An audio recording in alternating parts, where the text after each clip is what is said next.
Hello? Not Yep, yep. Was it good? It's all right.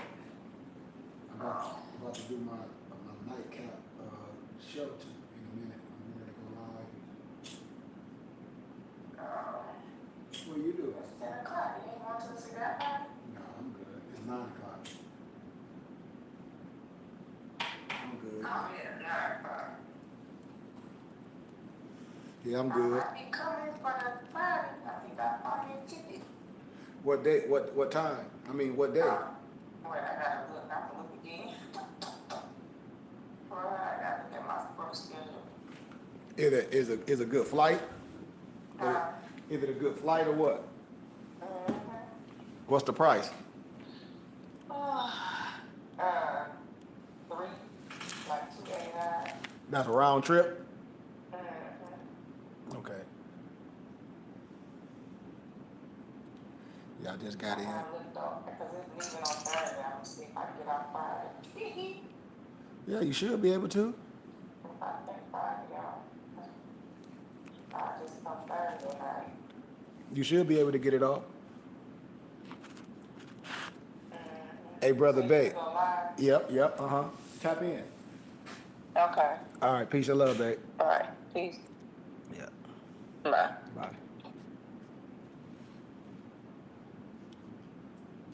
Peace, everybody. Hey, Brother Bay. I know you on TikTok. If you could start writing these certain people names down that you see every time, and then go on their page and see what they are about, and that's when you will see this so-called Moorish community is not going to move nowhere. When you see the same people come on my live and they don't even speak to each other, it's no community. But that's here nor there. We're going to have a good teaching today. We had a good adapt class this morning, and I told people every time that I leave and go do speakings at other houses, because I'm back in my city of Flint that I get paid for, I'm going to come back and talk to the people. I had a good speaking at the public library. So I deal with a lot of college students at Kettering University. It's like a tech school, you know, and it's a lot of different fraternities there. And I told a lot of people, a lot of these different fraternities that's not melanated, they're into the Gnostic science. And when they meet me, because I go to all the places, I just say it like this, I'm into what I'm into. And when I go to a lot of places, they there. Because everything is for power.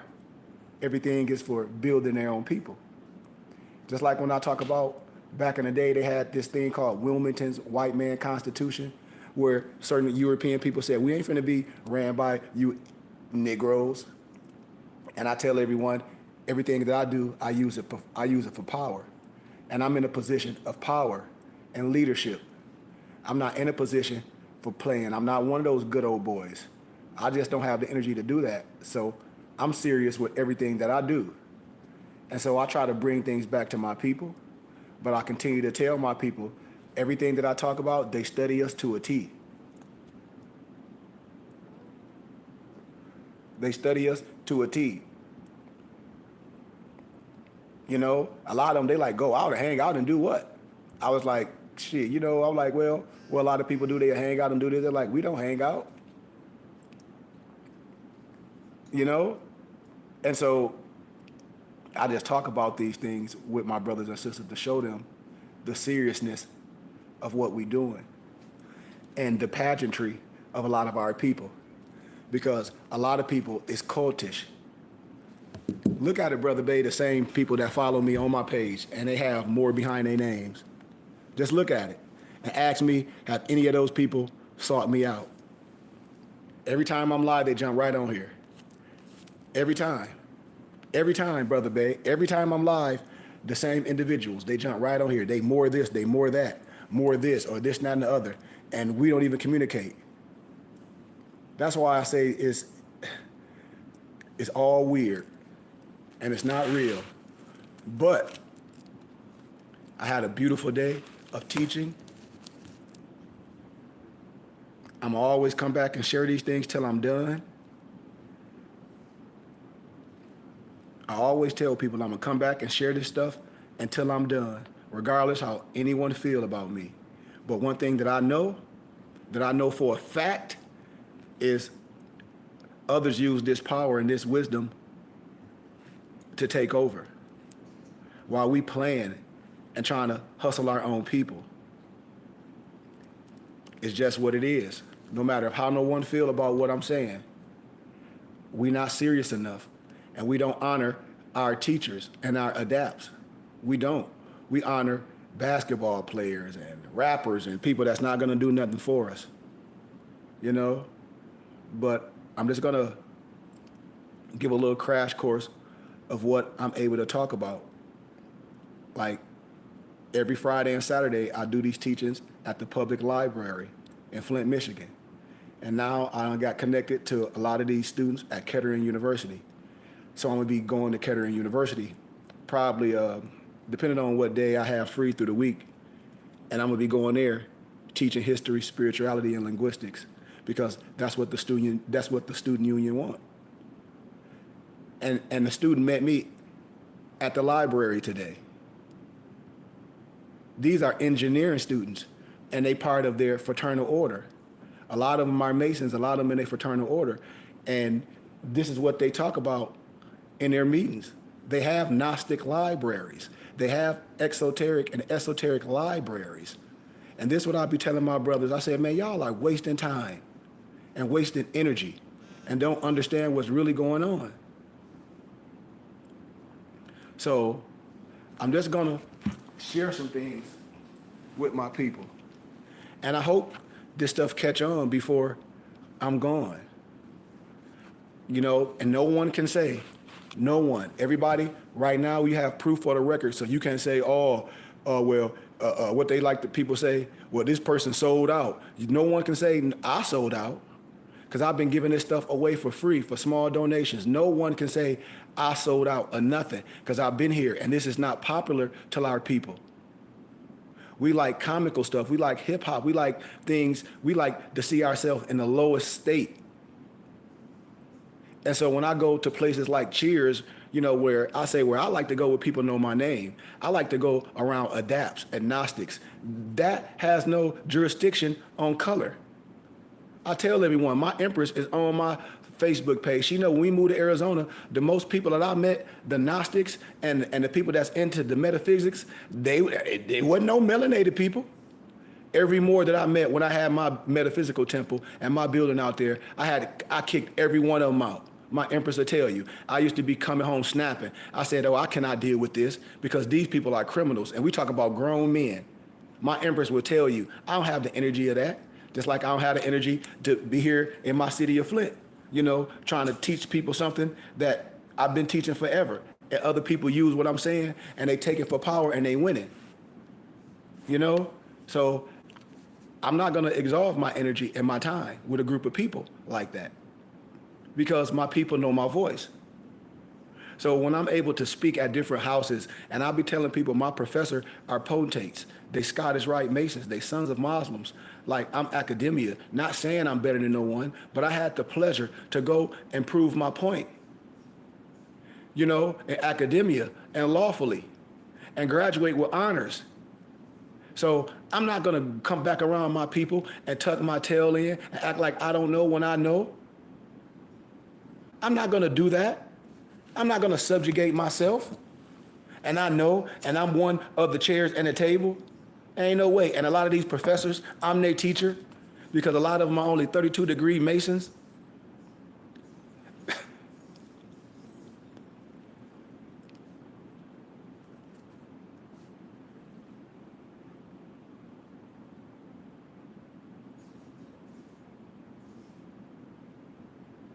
We have to understand our fraternal order. We have a fraternal order.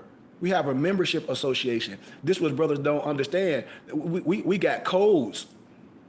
And you don't have to get locked up to say, oh, no, we here it's under a strict code. No, we supposed to have a strict code. So I'm gonna give a little introduction of a little esoteric knowledge. And I teach this. I teach this in lessons. I teach this private. We in our second week. Brothers and sisters is missing wisdom. The first lesson is introduction and basic esoteric principles. I'm giving y'all my syllabus. You know, in academia, you have a syllabus, what the class about, and the book. I break this stuff down very simple. I teach lessons. If it's a school, then you go through lessons, and you graduate, how? Through wisdom, just like in martial arts. A black belt meaning you ready to learn. Lesson 2 is the creation, the microcosm, which is nature. My lesson 3 is creation, the microcosm, which is man. Lesson 4 is the passive symbolism. 5 is the active symbolism, you know? 5 is the active symbolism, which is the word, numbers, and cycles. 7 is meditation, prayer, and rituals. 8 is your powers. 9 is the secret sciences. 10 is the universal justice, you know?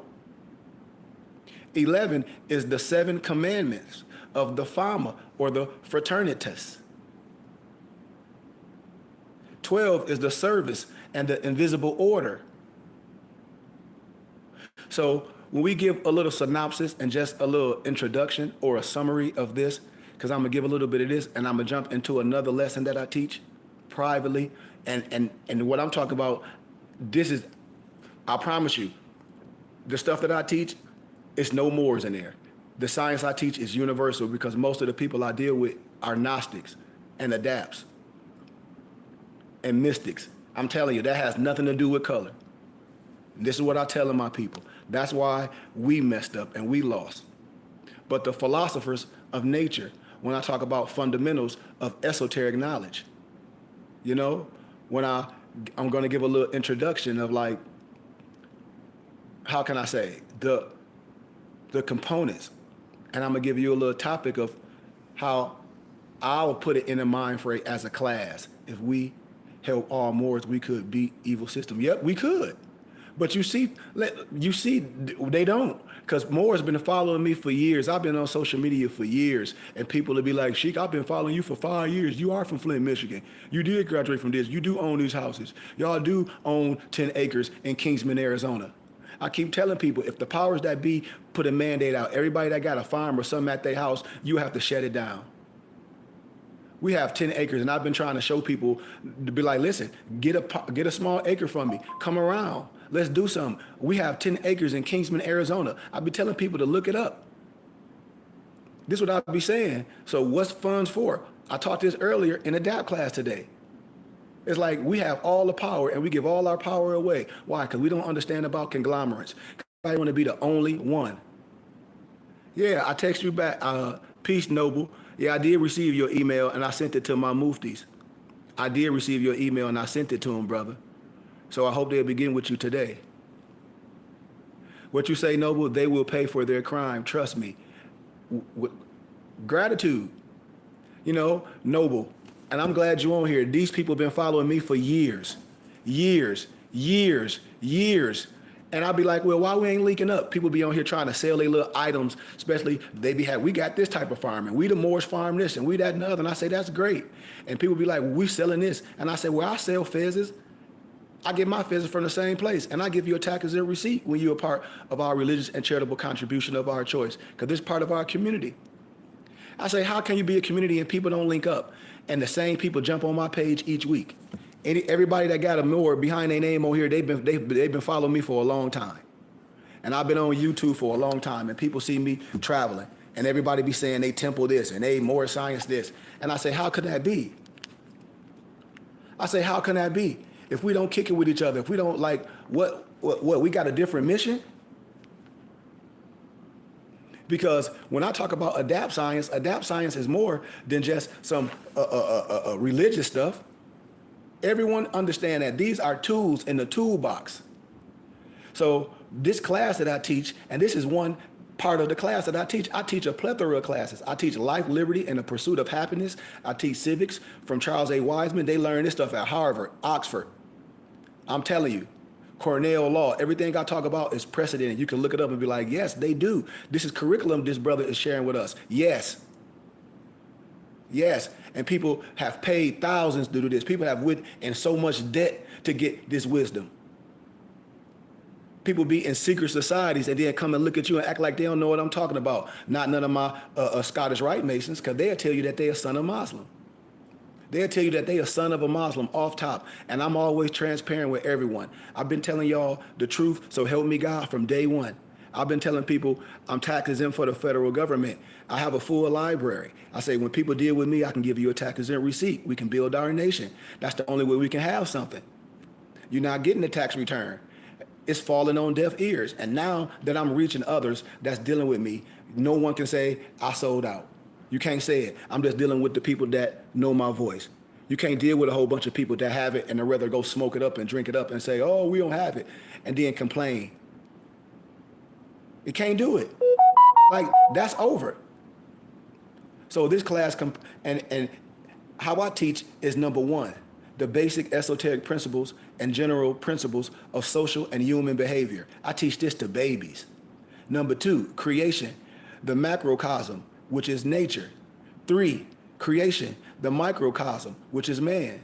4, passive symbolism. 5, active symbolism, which is the word.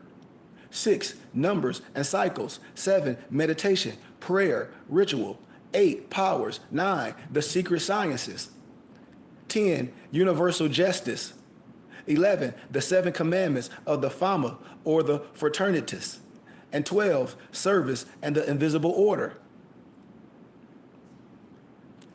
Like I said, and I teach this, it'll take you to go to university, it'll take you 4 years, 8 years to get advanced degrees. I teach our people this real fast. You said, I asked about an accident to a moor and became hurt. They told me, get a lawyer. It was a bus company. That's all they can tell you, to get a lawyer. That's all they can tell you.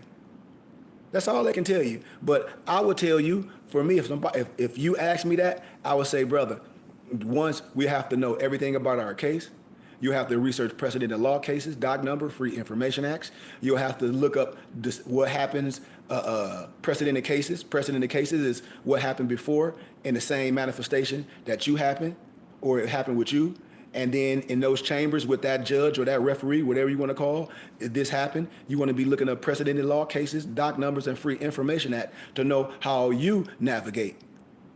So I don't tell nobody what to do. I say educate yourself in everything, because what? When it comes to these type of things, you want someone to what? Defend you in your best interest. You want someone to defend you in your best interest, no matter if you got a lawyer or an attorney, whatever. Why? Because if you got someone that's defending you in your best interest, like your legal rep, they're going to be looking up precedent in law cases, doc number, and Free Information Act, bringing it to your lawyer or your professor. That's what a person should be doing off top. It ain't for me to tell you what to do, because if you do something and you in trouble and somebody say, well, don't do this, defend yourself, and you don't know what you're doing, and then most people that don't have 75 cents to rub together, what they do, they get a court-appointed attorney, and what they do, they plead to a lesser charge. Why? Because you snitch on yourself off the top. Because people think when they open their mouth, it's going to help them with their case, but it ain't. These is facts. I know this. So you rat on yourself. People don't know that because they not versed in what I'm talking about. They watched a whole bunch of YouTube videos and I want black laws. Man, no black laws, smack laws. That's what I say. Miss me with that. That's clown behavior. You know, that's clown behavior. So when people talk about things, all I'm concerned with is precedent in law cases, doc number, Free Information Act, quid pro quo, Chicago Law Review, precedent in law cases. I'm looking at things that's precedented. I'm not dealing with no fallacy. Well, I heard such and such said this. I heard they do this. Ain't nobody heard nothing. Ain't nobody heard nothing. So when people say that don't fly. You know?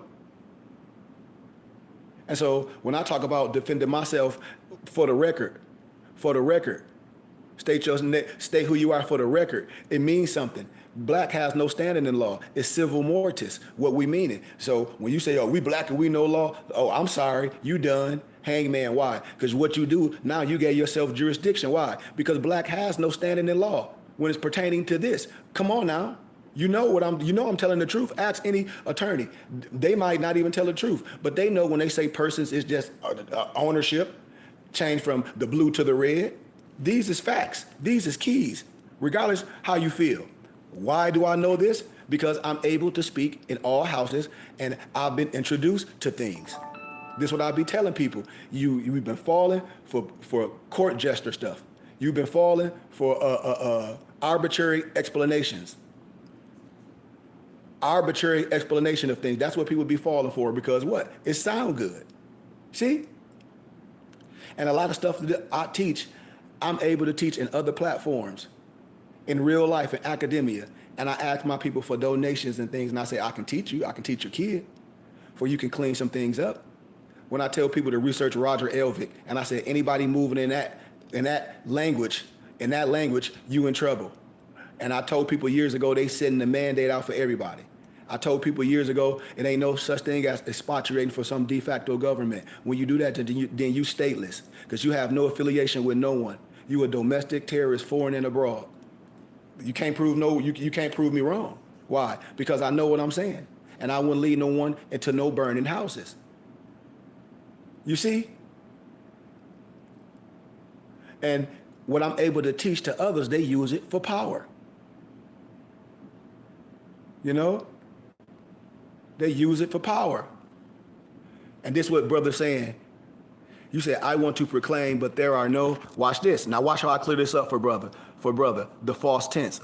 I love when brothers have conversations, because then I got to stop and be dear to what people saying. You say, I want to proclaim, but there are no temples where I'm from. And most of the people online, energy be off to me, and they want to make $1 instead of being righteous. So this right here, proclaim what? And see, this is what people be getting. This is the language that people be getting caught up in. And I say, where you getting that from? RV Bay Publishing, Sarnetta TVs, all this debating stuff, all that lower energy. It's just the truth. We have to be honest. We have to be honest. So proclaim what?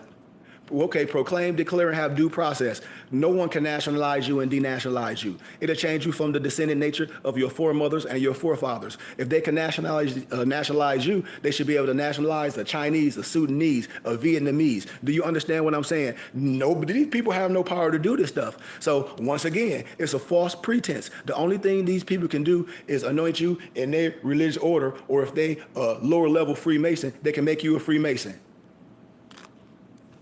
And that's why I be telling people. But what we do, we spend our money with all these people. Say, oh, I got some ID. I said, that ID ain't mean nothing. This person got that, and it's meaningless. I promise you, it's meaningless. I say it to anybody's face. What? I'll be like, it's meaningless. You know, that stuff is meaningless. That paper is meaningless. Only thing that paper means is you part of some religious organization. So when anybody want to come with all that fallacy, I say, okay, well, let's play devil's advocate. If it was so valid, who put these people in charge, and how long for what, and why? Not only they doing it, you can find, I don't have enough figures and toes of people say they nationalize people, and they some consulate this, and they some Moroccan general, and they some this, and they some USAR. I see so many people doing that. But see, people don't know how the temple was set up. People don't know that the 1099 ain't no trust fund at the end of the rainbow. People don't know we have a proclamation, declaration. People don't know we have a state booklet, and everything I'm talking about, you can research it from the County of Cook, Recorder of Deeds. So when people be talking some 1099 and some trust fund at the end of the rainbow, and they be having that on the license plate, they done. They just done. They just PFIing people right now, which is pending a further investigation. That's falsifying documents. I'm telling people. And it's not, and that has nothing to do with more science. Oh, my dang old thing keep coming out. But this is what I say about our people. They will spend money with these entities, and when I'm here teaching, just like any place else, like, hey man, I'm tax exempt for the government. Sheik don't charge. Sheik ask for donations. Everybody can get a tax exempt receipt. She got a brotherhood. Everybody don't understand it. This is how we can build our organization, you know? This is how we build. You know, when I say our people lost due to the lack of knowledge, because we refuse to learn. But while you study, do not lose sight of the fact that there are two complementary esoteric aspects. Watch this. The intellectual aspect, which permits us to sow seeds into unconsciousness. See, here we go again. This is what you see what I be saying? when people be asking me, what's my nationality? What you mean, what's my nationality? I'm gonna respond to what everybody's saying as long as it's right. Yes, that's why I'm here. But my nationality. What you mean? You should know it. What you tell me what your nationality is. I don't tell you. You tell me. And that's what I be when people be saying, well, what is this? And I say, I can tell you anything. No, you tell me who you are. You should know your family crest or your coat of arms. I tell us we annex our LMA, this one nationality in many cultures. So you tell me. Okay. What's your race? What's your status? Now, if a person is not the same race and status, and their heart is pure and they operate the same, would you work with them? Yes. Yes, you would. So that's what I'm saying. People should know. I know. I don't have no problem. I got friends, my Empress on here on my Facebook page. She got a friend, a doctor friend, a nurse friend she worked with that's Bosnia. No, what they from Bosnia? Yeah, what they from Bosnia, Empress? Bosnia Americans. I did their union, me, the Moor. That's why they wanted me to do it. They could have had anyone do it. So when we do these things, I say, that's for you to know who you are. That's what I'm teaching. Because I can be whatever I say. Why? Because I got a right of a nationality and a right to change it. And no one will be arbitrarily denied of a nationality and a right to change it. That's the Declaration of Human Rights, Article 15. This is what I'll be saying when people be judging a person. I'm not saying you are, and that's the first thing we go to. I can care less. Why? Because if I'm dealing with a person and the heart is pure, and I'm seeing self-identification right off the top, I'm going to know. I'm going to know because I see the culture. Why? Because I'm in the spirit. I'm going to know what this person represents. I'm not going to have to ask no things that I already know. I see his toppy. I see his fez. I see certain things. I know it's a certain understanding, no matter what it is, with all due respect. You know? The inner aspects, which is the source of the knowledge coming to you and I. And this knowledge can only be transmitted through the path said to be of the heart. I tell people, I don't care what nothing else, the heart must be pure. What you say, King Ross, paradramusic, mental, spiritual, and physical. Absolutely. I be telling people what will come out of our mouth is how we feel. And that's what I tell people. I say, come on now. We got to be better than this. We have to be better than this. We have to show what we about. There are two tools to be used in the study of this esoteric wisdom. What are the two tools? The brain and the heart. I mean, come on. We'll give a little bit of lesson one because I'm not going to stay too far on it because these are things that I teach in private and I have the right to do this. And I tell people, why do people disrespect me and I'm on here courting my people? And people get paid, professionals get paid to drag you for years, 4 and 5 years stuff that I can teach you. I can drag it out and make it 12 months. But why? And I do this donation. I help people graduate from college, you know? But out of unity, you and I arise. The return to unity is our desire. The mind discovers the path of return, while the heart provides the key to each stage along the way. In the biblical scriptures, the followers of Yahshua, y'all were the people of the way because we're going somewhere. But see, families just sit on a bump in a log. I know how this go. I understand it. This stuff should be simple. Think about what I'm saying. It's no slander to no one. When we talk about these basic esoteric principles, when the people ask me, well, what is esoteric? I never heard that, Sheik. And I say, because the teacher, the map and guide is limited in their abilities. It's no disrespect to no one. Just like a lot of people be over their pay grade, they pay grade, you know?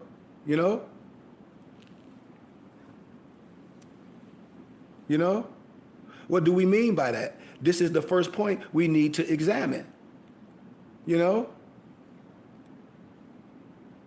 That's all.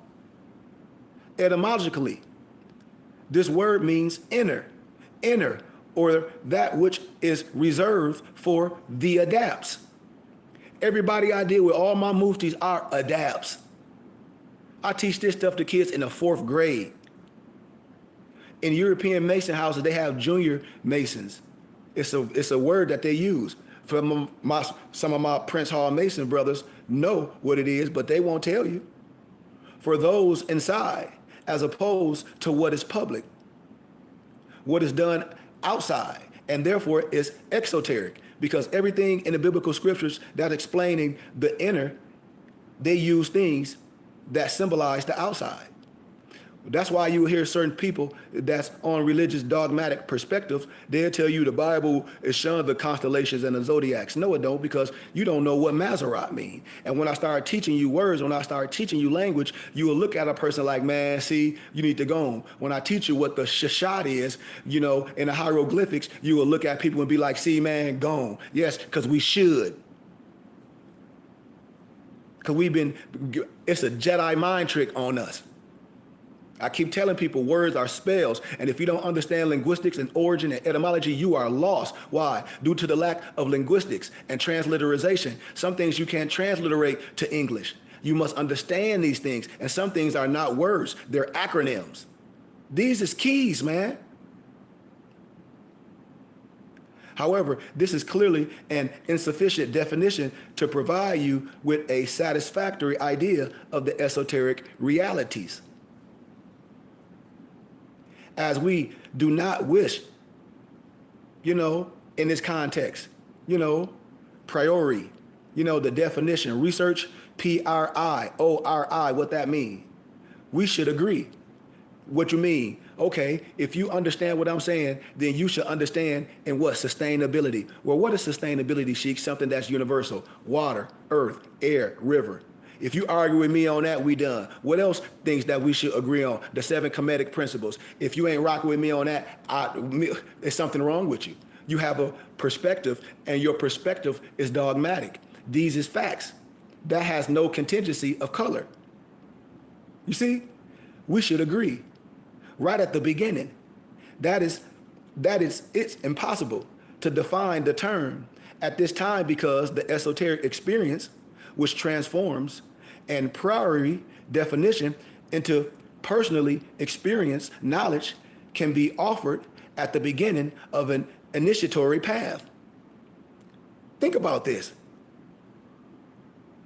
When I give you glimpses of the origin of the beginning. Why? Because we done been here before. It's impossible to be a student and later an esoteric adept without what? Accepting. How can you say you this and that and you don't see that in me and I'm bringing something? And you say you study more science. And I say, well, what's in our 101s? What's a prophet and an angel? Because these are basic maps, just like our Moorish American prayer. These are basic tenets and ordinance. In the beginning, several axioms. The truth of these axioms is progressively unveiled through inner contacts. The first point is the absolute, is the origin of the whole. The second point is the esoteric of the absolute, is the source of man. The third point, or the third axiom, the whole manifestation only has one aim, to make out of zero, which is the seed of man in the absolute, in the infinite. Starting with the absolute, the hierarchy of forces and energies in a descending order. This is how we follow. You know? This is how we follow.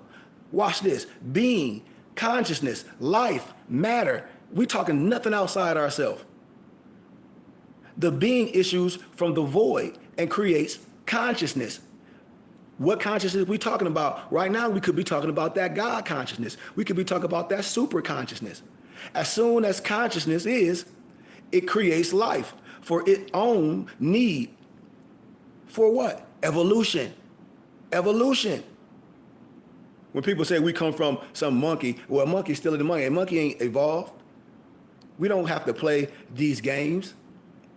Life creates matter as a field for the experiment it needs to conduct. Think about that. Earlier in the DAP class, I said a fish don't have to think to swim, it swims. The grass don't have to think to grow, it grows. Why? Because that's what it does. What are we? What are we supposed to do? How? Consciously, and then subconsciously, and then how? How we say, spontaneously.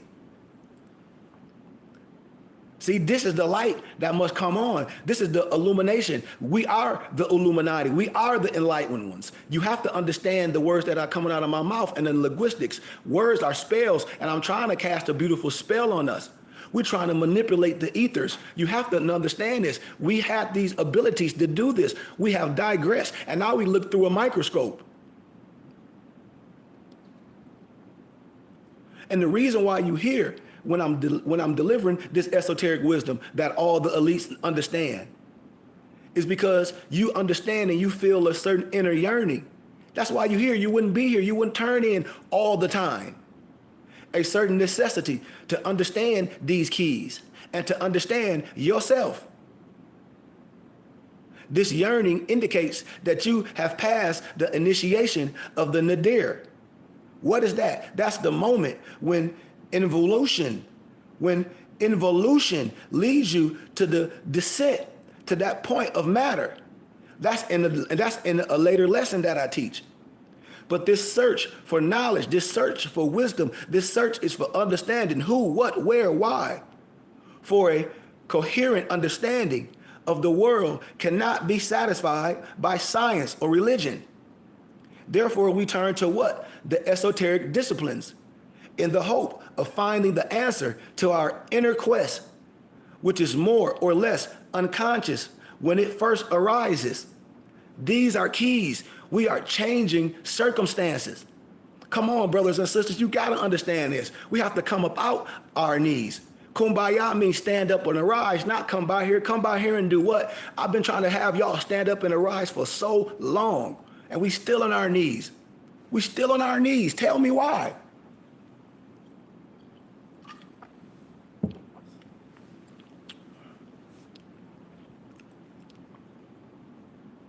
I'm here to take your hand, an analogy, get you on the breast, an analogy, take my teeth out, and guide my people. This is a relationship, so we should give and take so we can build in the flesh, because people know me. People know me. The faith gradually disappears to be replaced in turn by what? Knowledge. And you must be very cautious while you move in the domain of faith, because while it can be a motivating force in the beginning, it can also lead you to accept inconsistent ideas and the worst superstitions. You see how that double-edged blade, that blade swings and the pendulum swings the same way to the left as it does to the right? Understand what I'm saying. Wisdom, understanding, consciousness. We have to teach our kids to stand up and be erect, not to be soft. Our kids not getting this behind a pulpit. You're getting soft stuff. You're getting court jester stuff. Physical consciousness and super consciousness. See, in our esoteric wisdom, regardless of your choice of discipline, each must find his or her own truth by breaking through one's inner barriers. Your inner barriers, aka in more science, is our lower self, mastering it. In the profane world, man's psyche is divided into two zones. What? The conscious and the unconscious, right? The subconscious and the conscious. What? Truth and falsehood strangely mixed. Higher self and lower self. In fact, the latter is not unconscious. In man, the unconscious is the superconscious. The higher self, which is permanently in contact with the universal whole. And the necessities of involution have constructed barriers which, in every being, separate more or less firmly the different levels of consciousness existing between the higher self and the physical consciousness. See, the true initiation, the true aim of this esoteric science, of this esoteric knowledge, of this esoteric wisdom is to first render these barriers, these stumbling blocks, these barriers transparent, and later eliminate them as barriers and reestablish the connection with the superconsciousness. So when we deal with the intellect. The intellect is a helper. The Holy Spirit is a helper. You see how words are synonymous? A helper or an obstacle. It can be both. I'll give you an analogy of it can be good or bad if the body or if the mental or if the age is not appropriate to use that tool. As an adult, as a man, you can use a straight razor to shave your face. You understand that. You've seen that, but you wouldn't give that to a little kid, right? Exactly. Let's proceed. Therefore, the intellect is the first problem the beginner has to face, or the apprentice must deal with. Some esoteric wisdom and some esoteric bodies of work say it is an obstacle for the initiatory path, but they use it anyway. And the problem is that the knowledge and the methods which permit the penetration of the inner dominion are transmitted and acquired through the channel of the intellect. And this problem becomes a real hindrance when the intellect ceases to be a medium and instead becomes a goal or an end in itself. I hope you follow me. We just given a highlight. It should be clear. It should be clear that on one hand, the language of the physical intellect, which sustains the consciousness of this world, is not the language of the superconsciousness. Stay with me. On the other hand, if we wish to begin a dialogue between, say, these two levels of consciousness, we must rely on what? Symbolism, which is the only thing that can cross the inner barriers at the beginning of this path. You see? And the principle of this dialogue, it goes a little like this. The intellect transmits or attempts to transmit. What do it transmit? Mental images, such as its understanding of them on its own level to the inner consciousness. The later digests them and sends them back while also striving to transmit its own truth to the physical intellect of man. Thus, little by little, thus, tittle by tittle, the effect of the inner barriers, it what? Diminishes. And they can become open borders, which are crossed without a passport. And this implies that the work should be done methodologically, strategically. See, we just set a precedent, giving you esoteric wisdom and knowledge. We have to stop being wasteful. This is a fraternal order and a brotherhood that we must be under, that we must put our boys and our young men under. I'm trying to tell you, I know what works. The others use this for power. Conditions for esoteric work. When people be saying, well, what time? It's certain times everything need to be done. I don't want to stay too far in that, but it's times for these things. When the oratory is a very useful in our esoteric work. When we talk about small places, rooms, to do that magic. When we talk about our social behavior, when people say secret, it's nothing secret with me. This is the sacredness. You got to remember, at one time, there was a very intense watchfulness to make sure that the law of secrecy was enforced, as it was feared that personal initiation would shatter temporal power. And there are still a number of erroneous ideas about the law of secrecy. Watch this, because once you get up to a certain level, a lot of things need to be secret to a court jester. Think about it. Everybody don't need to have a gun just because they can have one. Some things need to be sacred. Let's proceed. The fact that its reality is so misunderstood is the source of the troubles of modern society. Watch this. If the esoteric reality had actually been more widely distributed, it could either have given birth to a philosophy religion, or it would have forced exoteric religions to reconsider their dogmas. I hope you follow me. In both cases, the compatibility of science, religion would have been greater. Materialism less pronounced. At the current, anxiety about life and death considerably diminished. And this anxiety is the basis of many current problems that we face today. See, the law of secrecy, I like to say sacredness, because there's nothing secret with me. I'm willingly giving you this. You have to go through so many things to get this wisdom. I'm able to bring some back to you. The law of secrecy, I call it sacredness, is used by many pseudo masters. So in this context, I want to use the word secrecy because that's pseudo. How can you have the keys to life and it's secret? And I'm supposed to be your brother and sister. I'm supposed to be resurrecting you back to your original state. So it can't be secret with me. It can be sacred, and you can see the seriousness and the passion that I have for my people. Like I'm telling you, wake up, my brothers and sisters, kumbaya, stand up and arise. We let all these court jesters and these fake gurus go as a means of hiding their ignorance, of giving themselves importance while remaining quiet about their very modest knowledge, of allowing people to believe that they are the only ones granted the authority to open or close the gate of the temple. See, this is what I tell people. No, nobody have a magic wand, not even me, because you can do greater things than I. This what people don't understand. We have to get out. Ain't nobody born. How can somebody be different than you? These things have just not been activated. You see? Some people kundalini is in a knot because we don't let our brothers and sisters lead us. We don't love our shamans and our medicine mans and our Sufis. This is the negative aspect of secrecy.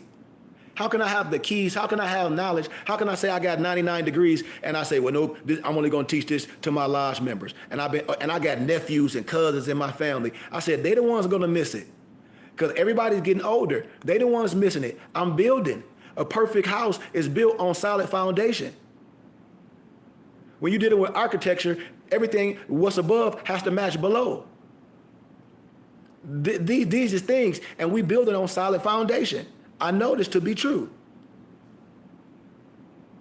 We state that everything which can help, everything which leads to the gate of the temple can be and should be revealed to anyone who wishes to advance on the esoteric path. You see, that's how I know our people are not serious.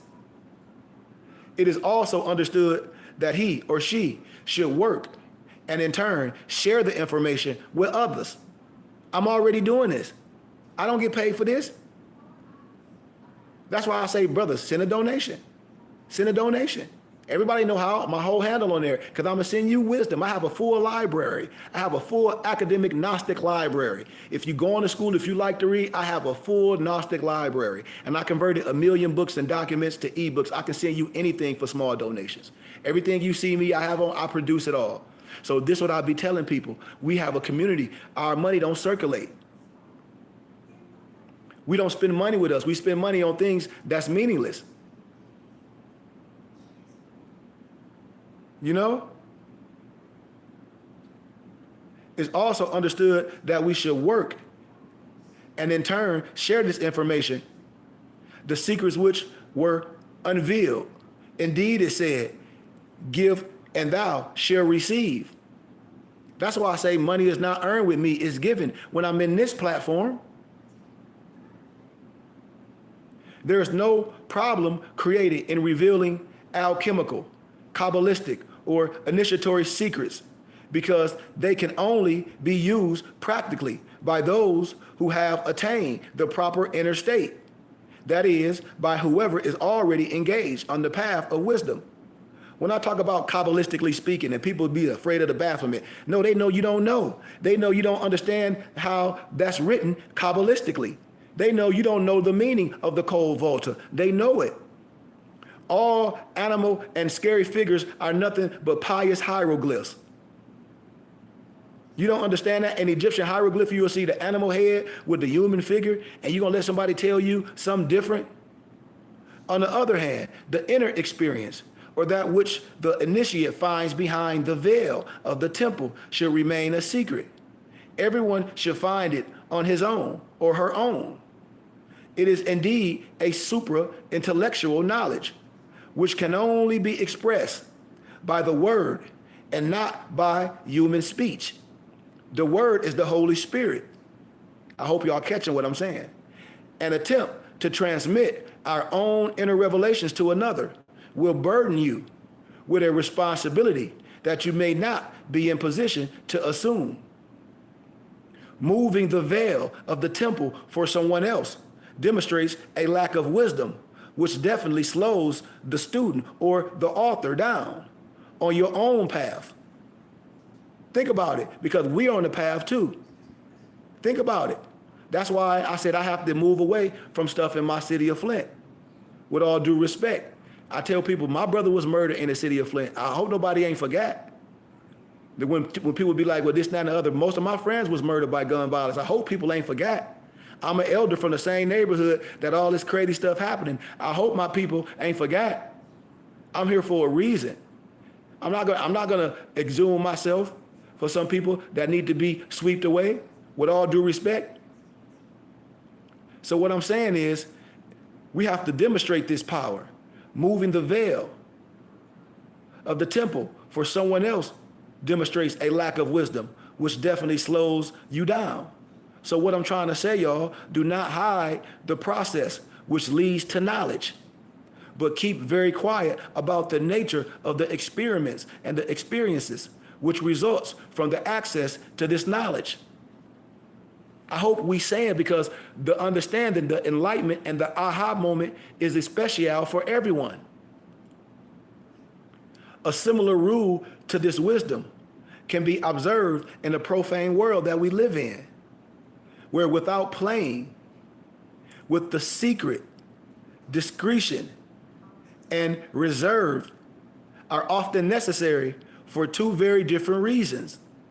Because we have to explain everything. One, in blindly entrusting people with our projects and intentions, we take the risk of triggering negative actions from those who would want to destroy you, because everybody is not praying on you or praying for you. They are preying on you like a lion do a gazelle.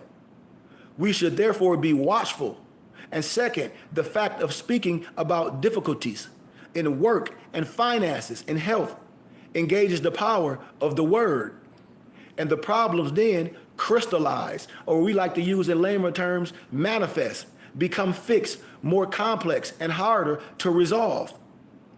Avoid giving them much force through speech or even through writing, which also has the same effect in this domain or this paradigm. Us as adepts who have advanced on the esoteric path, we say that our heart of man, our heart of woman vibrates on all levels, and is thus a very significant guide.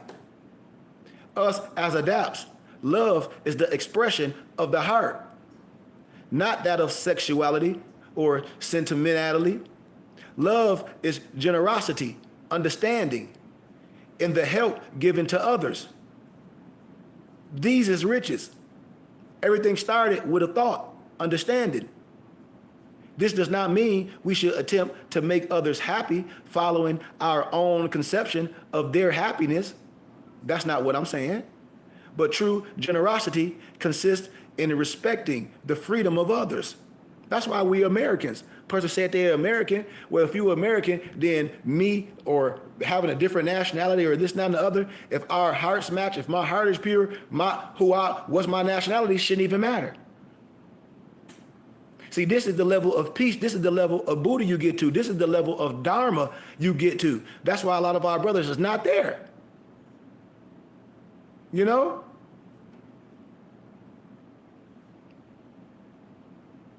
Knowledge and freedom.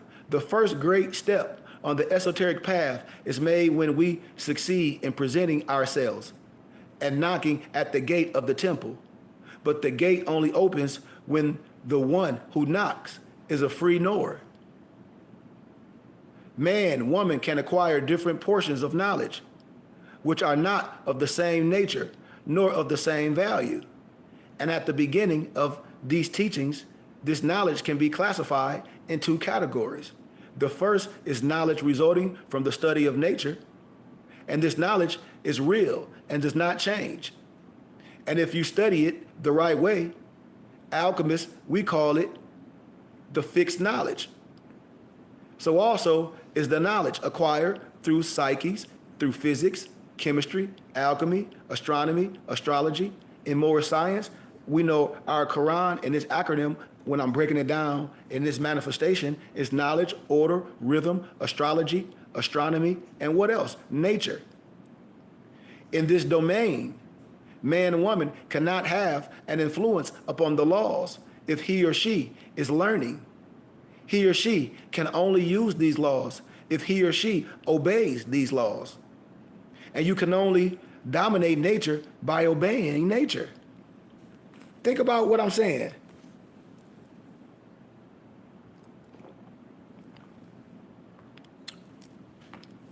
On the other hand, the second category of knowledge comes from human conventions, such as civil laws. Even though these strive to reflect the general principles of the equilibrium found in nature, this knowledge is transmitted through customs, social life, and even more so through religious dogmas. It is an artificial knowledge created by man and is modified by changes in society or religion. Think about this for a tittle. Just think about this for a tittle. Is it important to do so? Because our superconsciousness cannot accept elements of knowledge that are contrary to the laws of nature. Watch this. Human conventions do not concern the superconscious.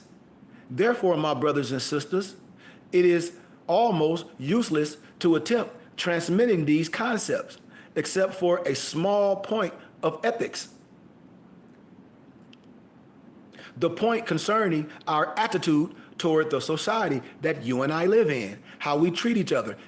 You can't deal with civics if you're not a civil individual. If you're not down for the righteousness of all men, regardless of creed, color, race, etc. You can't operate like that with me, because that's not love, truth, peace, freedom, and justice. That don't exhume that. That don't exhume the heart. And only the initiate is a free being. Physical freedom depends upon the society that you and I live in and upon our position in society. That's why when I say true liberation, however, is obtained through mental cleansing. During the course of ordinary life, many people renounce certain behaviors or satisfactions simply because they are obsessed by false values which impregnate their physical consciousness. And this impregnation is the result of social customs, religious dogmas, or even civil laws, which have no relation to the principle of nature or the inner structures of man and woman.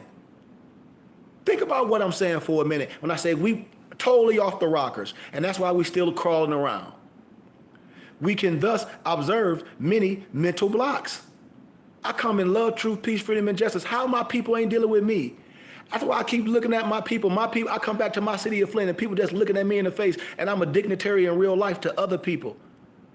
A prophet is no good in his own country, in his own neighborhood. I came back home for a reason. So nobody can say, I didn't try to bring my people up and take them with me. All this stuff abandoned in our city, we had the opportunity. So now a lot of my friends and family will have to look. And I still love everyone. But each one must clean themselves, all that which hinders them. Broadening of this point of view, your tolerance, your generosity of your heart. In no event should you fall in love with your ideas. Compare the new with what you already have and choose what seems best. You should be willing to let go of old ideas. I'll give you an analogy. Back in the day, grandmama and big mama and them, they cut the turkey in half, right, and put it in the oven. But today, if anybody be doing that, that'd be tradition. You don't have to cut the turkey in half. Why? And cook both of them separate. Why? Because you have big conventional ovens. You have big pans. So anybody that'd be doing that today and say, well, we got to do it like this. And the person be like, well, you don't have to. That's tradition. You understand what I'm saying? It's not law.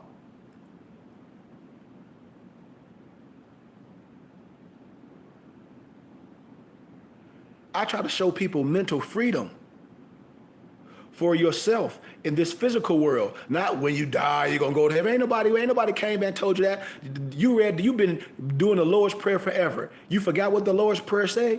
Didn't the Lord's Prayer say you want the same thing on earth as it is in heaven? So why the only time you gonna be good is when the flesh gone? Pooh diddly. Heaven and hell is a state of being.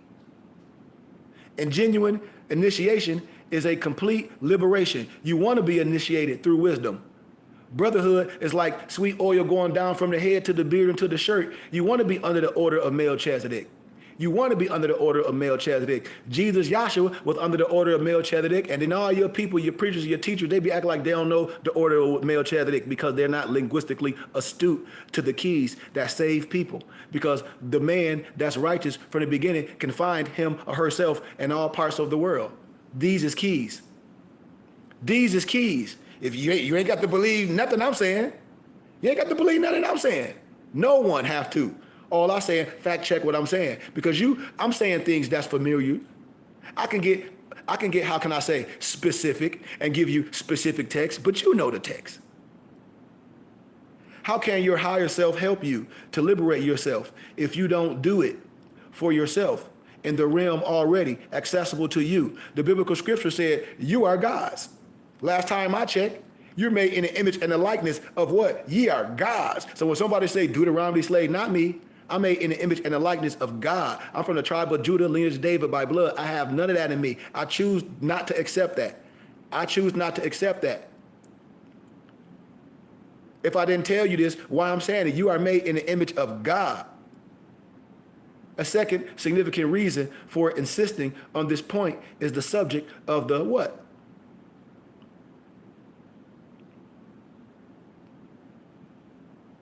The psychic and the astral entity. All members of a group, a family, a club, a political party, a religion, or even a country are what?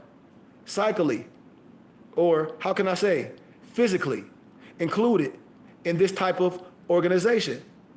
I'm gonna spell it out for you can look it up. EGREGORE. It's a type of organization to which people belong. Research what I'm saying. Each of us belong to several of these type of organizations at once. Therefore, each individual who is involved in a group receive the influences of what? These specific organizations that they part of. That is the astral counterpart, right? Oops, hold on. Oops, hold on. There we go. My fault. I'm almost done. What my homie say, he said, I just sent you a donation sheet and everybody should. It's all good, man. If everybody don't, it's still love. And if everybody don't, it's still love. I'm only here for a couple more seasons. I love all people. Real talk. But these are the things that I'm talking about. You know? Of course, each of us belong to these specific groups. That's the astral counterpart of these groups in our psychic. This process is unconsciousness.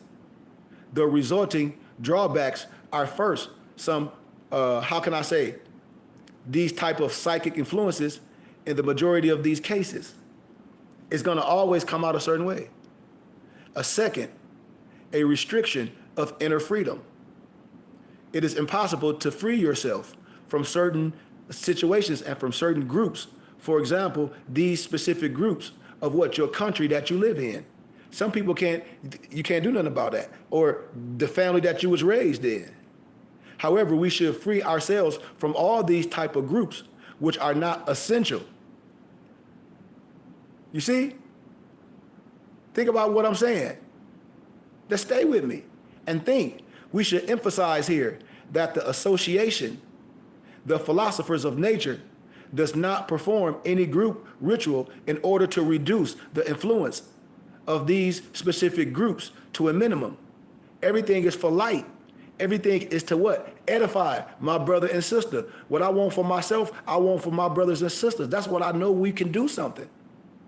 That's why I know when everybody come on here, everybody right now can give a donation to this ministries, and everybody can send their email, and I can send everybody books and wisdom. And if you into it, the only way the children are going to be the future is what we teach them. The children can't be nothing if we feed them poison. They're going to have gout, high blood pressure, and diabetes too, because we doing this soul food analogy to people. We feeding our people the same thing that killed Big Mama. So our children can't be the future. We're going to teach them the same thing. And we have the opportunity to use some of our dollars to do something productive with it and support a body.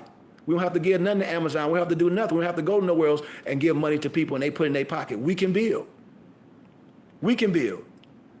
Nature does not perform any group ritual in order to reduce the influence. It don't do it like that. That's why you're supposed to be cautious. You're supposed to be cautious. The eternal wisdom is such that we are born where things are best for our evolution. You know?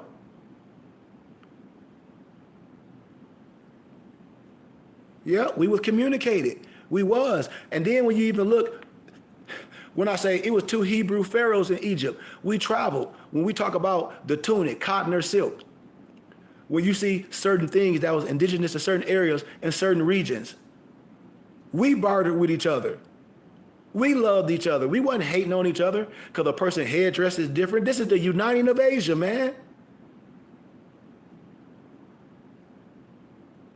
It should simply open the freedom of the inner path while liberating us from unnecessary obstacles. We're going through unnecessary obstacles. We are going through unnecessary obstacles.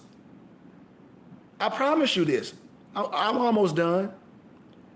So when I talk about positive thinking, when I talk about supporting things that we can, when a person say, because I got my college email and my college YouTube channel up, and all my college alumni, they be like, well, when you on live, do anybody donate? And I said, not really. And then they say, why not? And then you would ask them, if I was doing a lecture at GCU, would everybody come? Yep. And would everybody give a donation? Everybody say, yeah. And then I'd be like, the irony in that, but I do this in the universities and colleges, and I come back and do this for free. It should be worth something, I think, because I know it is. Why? Because the other man is paying greatly. And that's why I said I'm doing this as charity. Nobody can say when I'm done, I'm some gatekeeper, and I'm some this, that, and the other, and I wasn't teaching willingly for years, and I wasn't trying to build a brotherhood with other people. Because I got a brotherhood from all different states that's rocking with me. And my mufti's like, man, focus on us, Sheik. You can be going to 12 different states each year. What did you waste your time for in places trying to swim down the stream? I mean, trying to swim up the stream. You're supposed to be swimming down the stream because your brother should know your voice. And these is my muftis. I said, you know what, you right. I said, you know what, you right, brothers. The element, which is also very important for success on the esoteric path, is the elimination of negativity of the mind. Negativity of the mind. Strive to see the positive side of things. To a priori, grant that positive part. What a person say, well, what do you mean? You say I'm supposed to be a pushover? I didn't say that. I said you should have discernment. So whatever that you into, that's what you into. And only things that you would be into is things that you can control. Now, if you say you have these powers, that you some goddess, you some tarot card reader and all this, and your life is miserable, and you keep dealing with jacklegs, you keep getting pregnant every over, you can't read nobody tarot, you make bad decisions. So you need to reevaluate everything you talk about. You have to study. And then be aware of the negative aspects. But first strive to see its positive side, however weak it may be. You have to understand these things. You have to look at these things as a scientist and pull the good out to be able to analyze it. Why? Because you're going to have to help somebody else. if you are walking and talking what you believe in. You should be everything that you believe in. Understand what I'm saying to my brothers and sisters. And then when I talk about one of the levels 5 is the influence of the word. The influence of the word. My people should know my voice. Everybody on here that know me should know my voice, and it's contingent on your skin. Because if the other man rock with me in Arizona and I'm building there, and I come back as a Pied Piper and say, hey, brothers, hey, we can build this. Hey, you giving your money to Uncle Sam willingly. Hey, trust me, just not in the other. See what I can do. Give me a chance. Court me. This is what this is all about. As we know, that man's speech is a relation to. It resonate with the word. What is this man talking about? What has this man been talking about? Can we research this brother? We know this man. It's people on social media right now that stayed in my house, that slept with me, that know my heart, that know my passion. Cried with me when my brother was murdered. Cry with me. Know who I am when I come back to the city. Know I left and been in Arizona for years and became an adapt. Got my own brotherhood, an educator and a scholar, and wrote a plethora of books. Gathered and compiled 12 books. Everybody know this. Everybody know this. And we act like we don't know me. Just like Snoop was saying at the Source Awards. Y'all don't like Death Row? Like it behooves me. It behooves me to say, how you don't like me? Like that's crazy. That is crazy to me. And the psychosis of us is like, oh, something is messed up with our people. And I say, I can't do it no more. You can't say you love God and you God, because you don't see me as that. And here it is, the words that I'm giving is liberating and it's positive for you and I.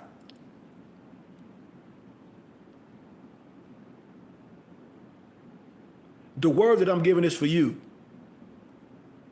And we should avoid words or synthesis of a negative connotation or quality. Rather than directly affirming the negative aspect of a thing, it is better to positively express the reverse of its negative characteristic. I'll give you an analogy or an example.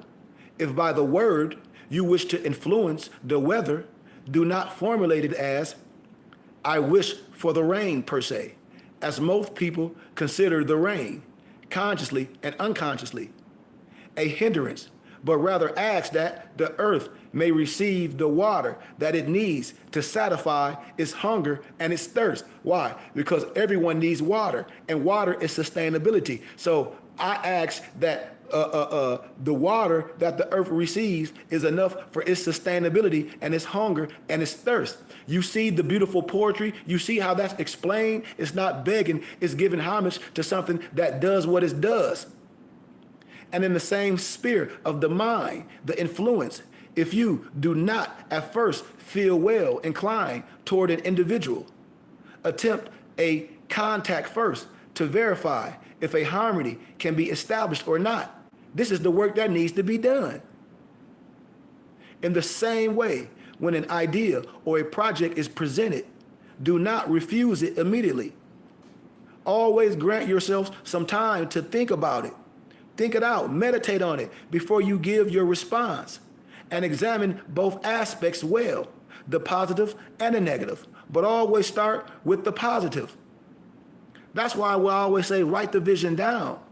That's why I tell my brothers, like, come on, what are we waiting for?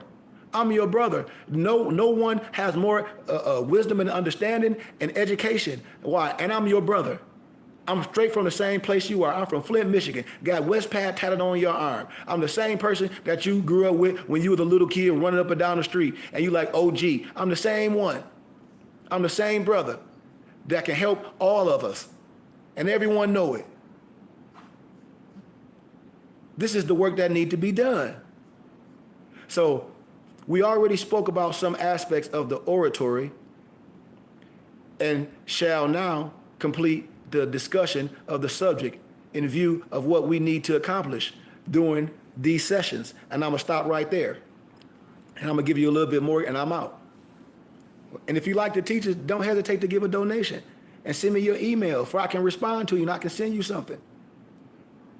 But the setup, it is best to do these things in your time. You must prepare, right? You must study. Think about this, man. You must take time to yourself. You must take time for your body. You know? When I talk about lesson 2, out of unity you arise. The return to unity is your desire. The mind discovers the path of return, while the heart provides the key to each stage along the way. These is keys. So when I talk about the microcosm of nature, my brothers and sisters, usually the beginning teachings of esoteric wisdom presents creation from 2 perspectives. One is the macrocosm, all of creation, both visible and invisible, and the micro is the man. You know, in finances, micro and macro, big and little. The macrocosm, or creation, is the framework in which man, woman involves and then evolves, involves and then evolves. We shall start with the study of the macrocosm, utilizing a concept somewhat common to what? Western esoteric discipline. Stay with me. This concept is also found in the East, but it's in a different form. And if there is a difference between East and West teachings, it is more in the choice of the names rather than the premise of the concept. Why? Because all science is the same. They just changing the names. And once you understand this, you remove dogma. I promise you, because I have to build up your linguistics. I have to build up your understanding of words and have synonyms. These is keys. We use the simplest terms and images in order to clarify.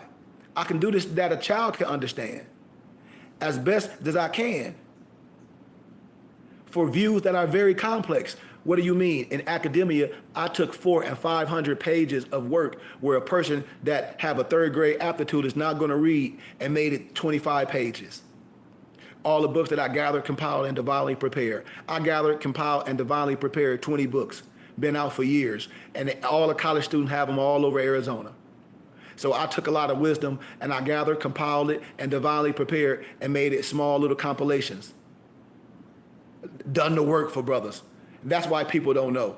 And when people that know me, they were like, man, the books that she gathered, compiled, and divinely prepared is laid out. It's so simple.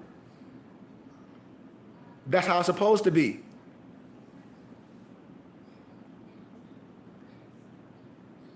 In the beginning, there is one, or the absolute being, or the great whole.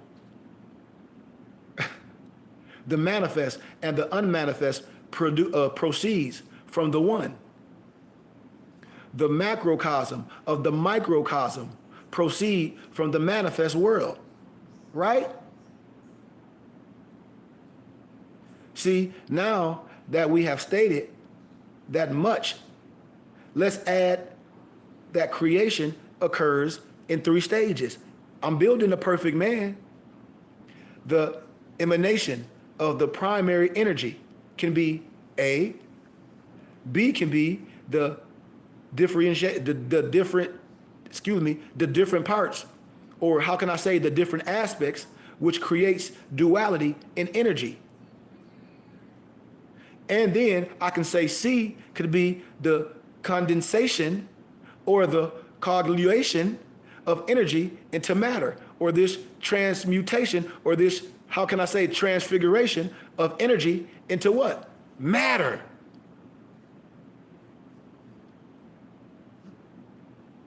Emanation of the primary energy. Think about this. All of creation arises from a subtile energy, which seems to what? Emanate from the void, and which feeds and forms the totality of the galaxies of the universe. You see how we're talking about the constellations? You see? The word void, which is used by some houses, doesn't satisfy us. You see?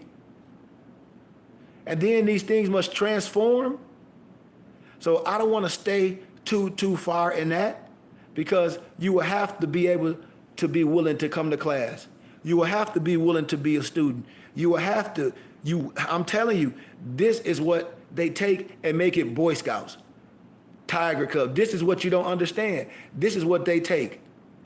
The signs and symbols belong to us. They just made us in the lower self and made it Crips and Bloods. I'm telling you what I know. This is the cause of the universe. All ancients, all mystics, no matter the color, agree to what I'm saying. You know? The primary cause, the most powerful, is the closest to the absolute in the manifest. Its influence, primary, touches levels 1 and 2 that I've been breaking down. The secondary causes, all this stuff comes all together in one. Involution, evolution. You have to understand these concepts. You know, I can go on and on, but I just want to stop right there. I want to stop right there, and then in part 2 of some of the lesson, which I give the manuscripts and I give the books and I give the wisdom. Hold on. Okay, let me see something. Let me see. Yeah, I got you, bro. But I'm sorry. Give me 1 second. I just want to see something. Okay. And so a lot of stuff and a lot of different practices, they be the same. Just like if you dealing with me and you dealing with martial arts, and I teach Wing Chun, right? And say you dealing with martial arts and your Sufi may be limited. We're not dissing your Sufi. You may want to learn how to work with weapons. You may want to learn how to work with your hands. You may want to learn how to master the mental. You might have been Orthodox and then come around my muftis and none of them are Orthodox and they understand all craft and they've been studied and they are astute and their aptitude is very, very efficient in all crafts. Why? Because they are adapts. We don't diss wisdom. We don't gravitate to one knowledge where we miss the essence of the rest. So that's why I tell people, nope, we not that. No one can come and say, well, I think Sheik this. No, you can't. You lying through your teeth. Sheik not that. Sheik ain't took no oath. Sheik have his own charter. Sheik is the brotherhood, no biasness. Sheik is a scholar. Sheik is an educator. And we have brothers that understand who they are. And I tell you who I am. And I tell you what I represent. You see?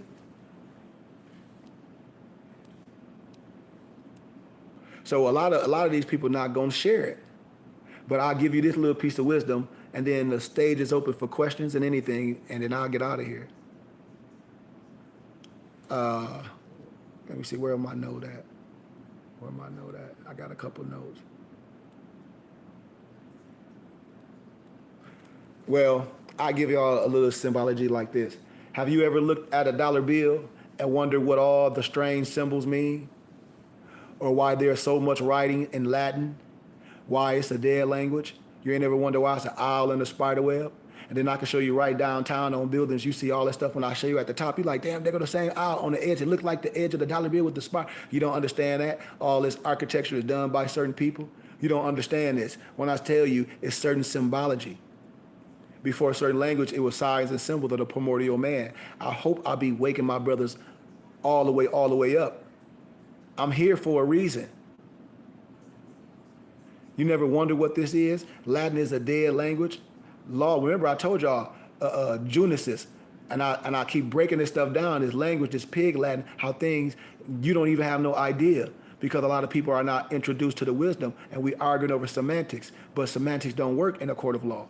There's no excuse of not knowing the law in a court of law. Have you been too embarrassed to ask people about why he or she wears a ring with a big G on it? You ain't never asked that? You ain't never seen that? Do you have friends who regularly invite you to certain things?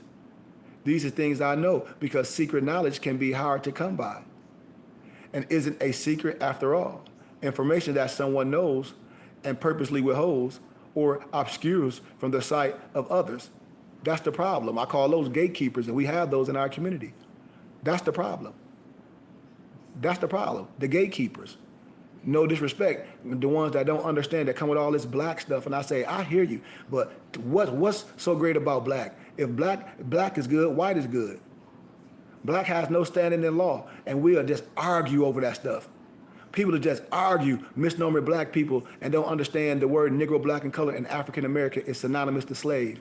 Understanding black is an adjective. Understand that black has no standing in law and is silver mortis. And we'll just argue over that. Black, black, black, black, black, black, black, black, black, black. I'm like, we are laughed at.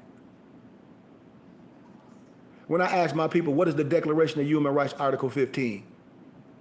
What is the Declaration of Human Rights, Article 15? What is the religious rights of the indigenous people?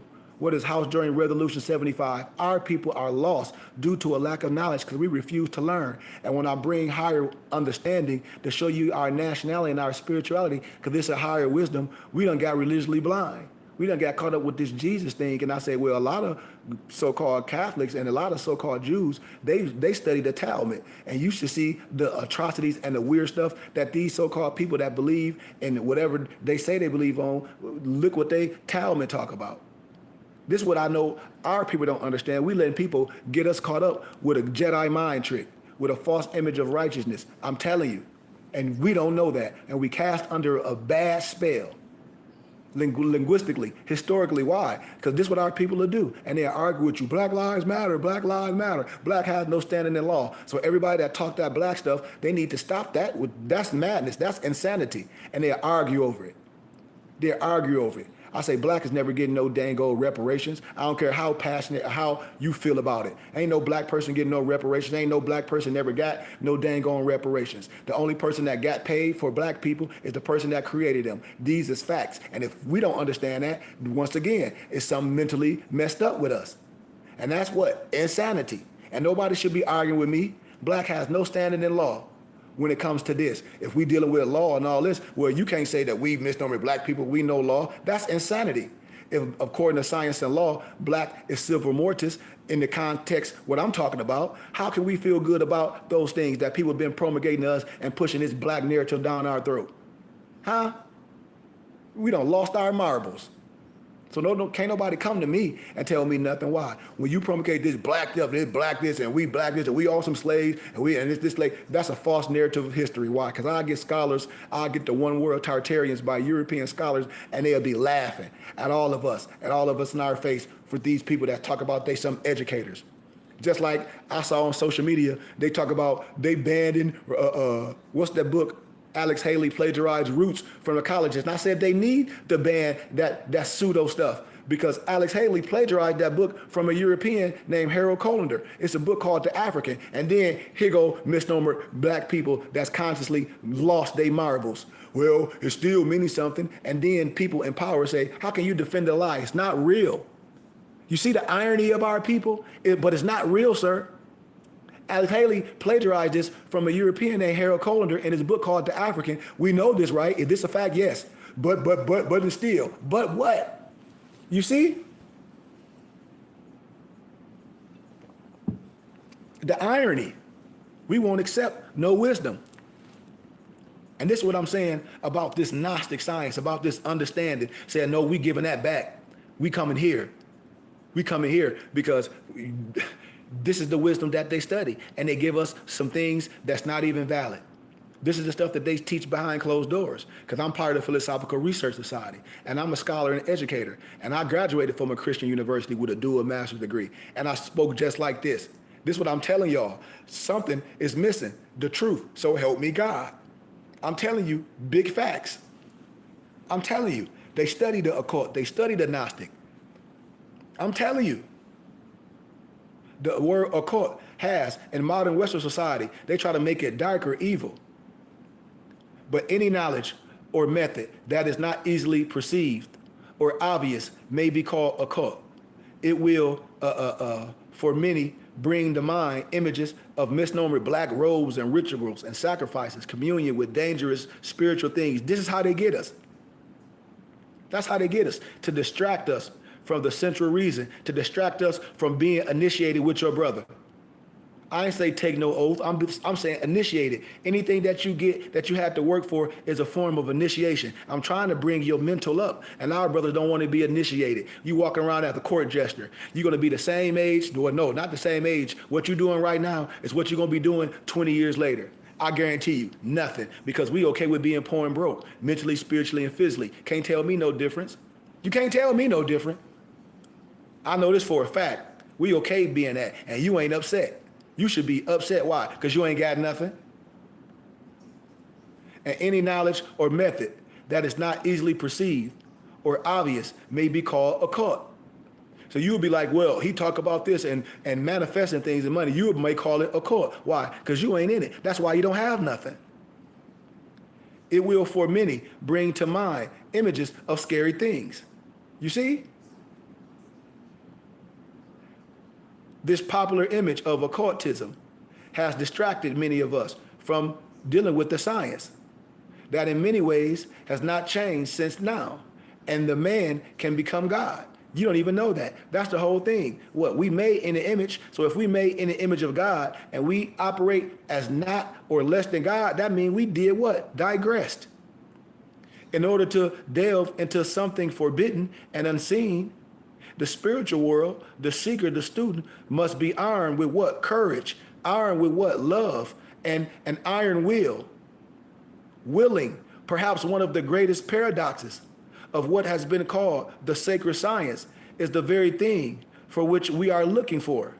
Is actually, essentially, to what? Find it. It says, seek and you will find. Come on, brothers. I mean, I'm here willingly. And people get up, with all due respect, and get dressed up and put them Steve Harvey suits on and go to the church and learn nothing. No wisdom imparted. You don't get, I have a full library. Like, this is what I'm saying. I can build your whole library. Occult sciences are necessarily eccentric, for so soon as they cease to be eccentric, they cease to be occult. That's the paradox of the highest science. That's what Eliseus Levi connotate. And I tell you, Eliseus Levi wasn't nothing but a transcriber. Just like Zachariah Stinson that wrote all that Anunnaki pseudo. The Anunnaki is the Iberian. These is facts, and we don't know it. This is scholarship.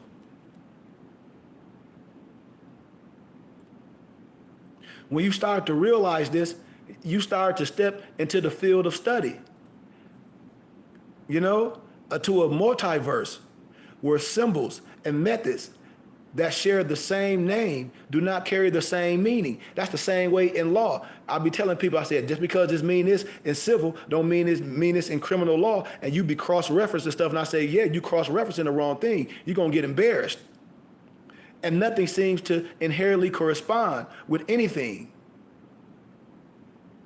Because us as masters of this invisible college seldom agree on everything, from the exact position of energy channels within the body to the existence and function of non-physical entities such as angels and demons. Remember, and I ain't talking about nothing spooky. Angels as demons is doubt, wrong decisions. And then there's the discussion among believers in preternatural in these physical beings as to the existence of such a thing. You see? So I want us to just have a clear understanding. But this great work, there is, however, one form of miracle which certainly happens. That's the influence of the genius. Therefore, the path of spiritual attainment is called the great work in our field. In alchemy, its completion is the creation of the philosopher's stone. And in magic, it's called the knowledge and conversation of the holy guardian angel. It is the manifestation of the genius, which can lead to the world on its next great adventure. And the holy scriptures and the sayings recorded by the saints are all utterances of this genius. Because success is this quest, is the reason of the Western mystery tradition and all sincere religion faith. The ambiguity with which they describe the Lord is intentional and practical. The unknown must remain so until we experience it directly. You can't say this is going to happen if you haven't experienced directly. We do things on experiences. Think about what I'm saying. So I hope I said something that inspired you today. I hope I said something that caused and affect my brothers to do something. You know, because we don't have to just watch and sit. How we think all these other platforms and all these other, how can I say, organizations and so-called spiritual houses manifest. The people believe in what's going on. The people believe in what's going on, and they share the teachings and they give what they can. Why? For they can have something of ownership. It's no other way, family, for us to physically do something. We the people, and we willingly giving it all away and wasting our energy instead of supporting and taking a little small tittle of what we have to give to something that's righteous that we say we believe in. We got to believe in more than just getting dressed up on the weekends and going to the club and giving that the money and looking at the same people we don't like. We got to be able to split something and say, man, I'm going to support this brother. Peace, brother. I want to see this happen in at least my lifetime. At least the kids can benefit it.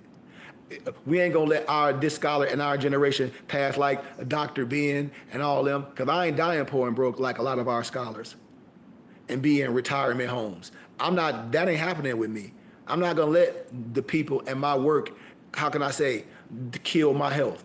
I'm backing away from that very, very, very right now. That's why I work out so much. That's why I eat healthy. So I'm not going to let the people and say, well, man, the work I just done and it's no results. And what I'm teaching, people want me to teach it. And people don't have a problem with donating to the ministry because people say, we blowing it anyway. People like, yeah, we blowing it anyway. I just seen a dude spend $1,200 on some fake Louis Vuitton shoes, $1,200. I just seen it. I just seen a girl I went to school with I'm in Flint. I had to pull her teeth out to cut her grass, for some change, because I'm trying to help her. She spent about $15,000 for her son to go to the prom. Her daughter, and her daughter go to a alternative school. Like the irony in our people. When we talk about others, I say, well, the other man put money behind a movement. All movements that start, it's money behind it. No one's begging. They understand that my Jewish colleagues, they got the Jewish church, the elementary school, the middle school, the daycare. They ain't getting no grants.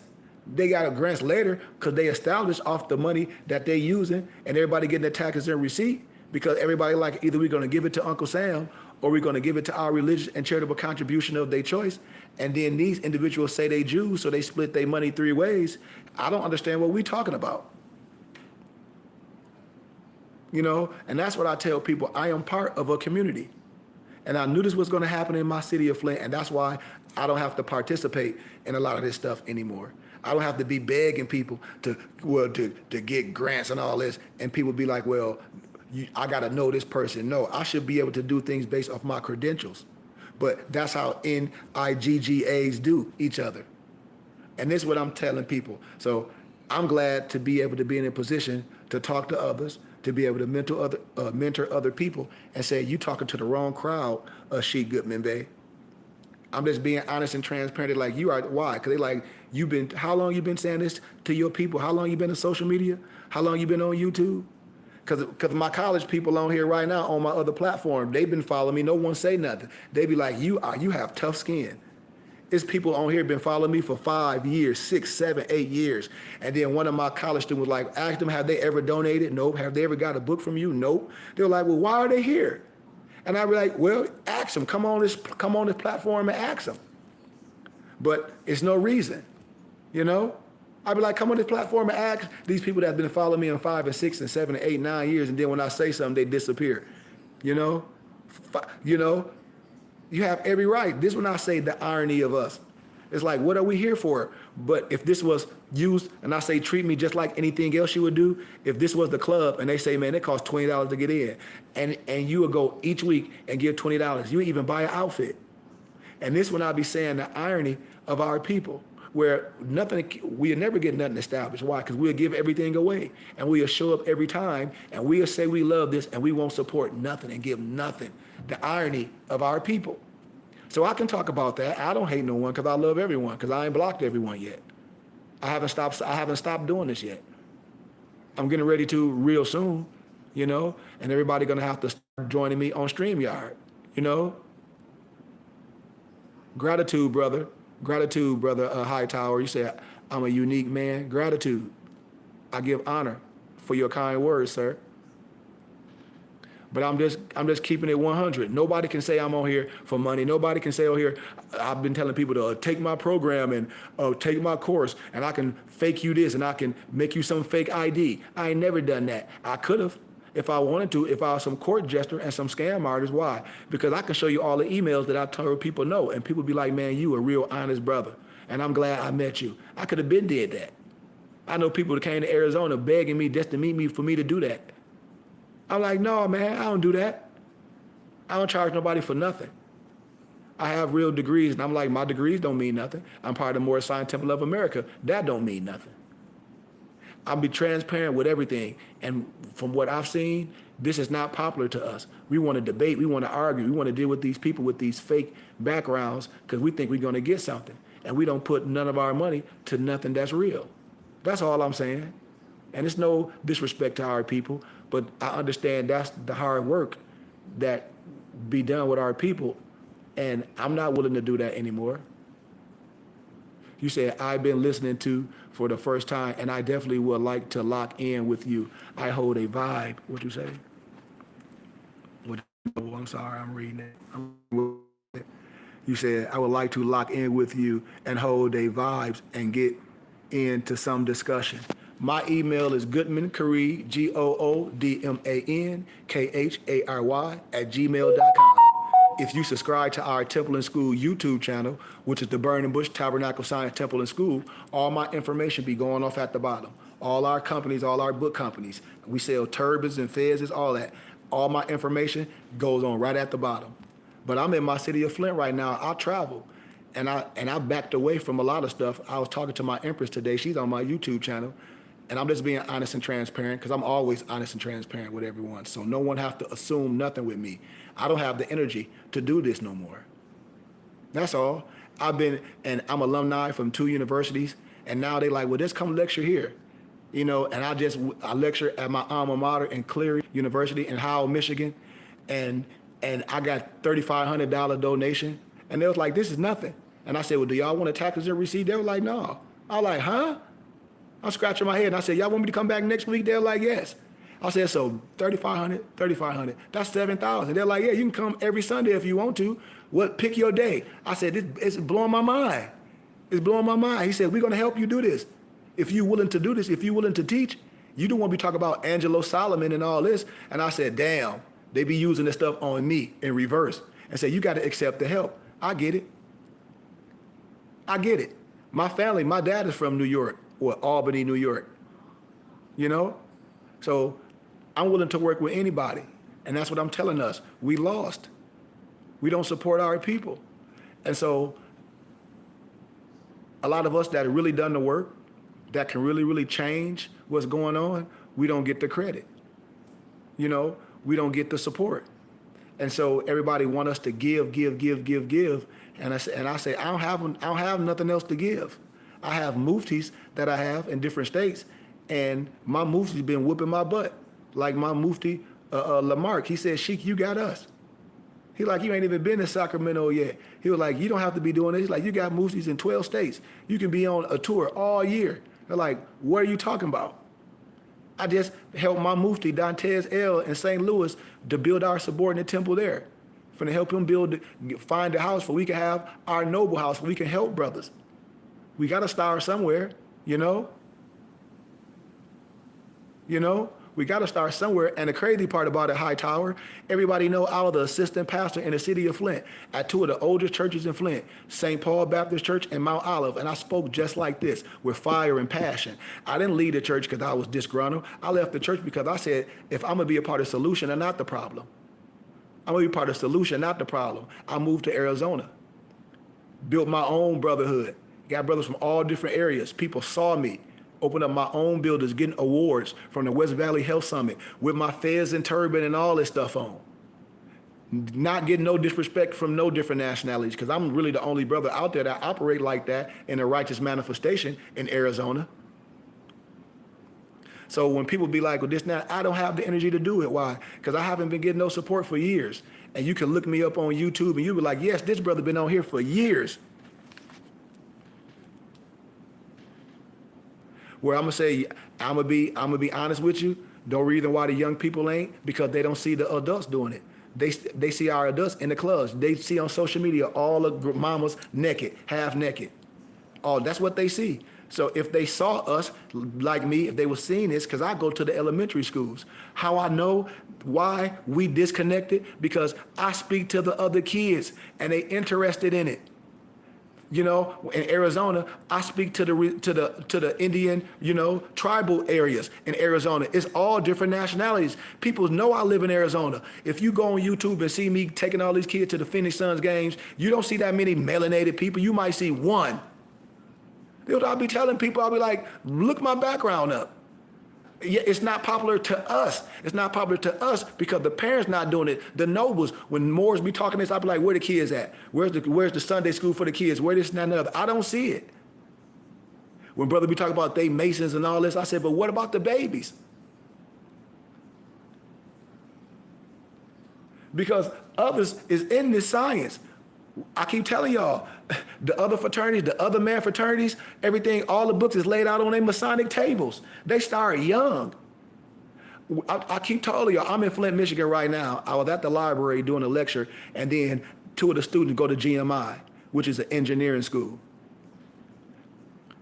One of them was melanated, the other one was from Bosnia. I think Bosnia or Russia somewhere. And he was like, oh, I know Moors, blah, blah, blah, blah, blah. He was like, well, you just a Moor. And got to talk about the Moors in Spain, got to talk about Ferdinand and Isabella. They knew 100%. Got to talk about the Thomas Jefferson Quran, all that stuff. And they into it.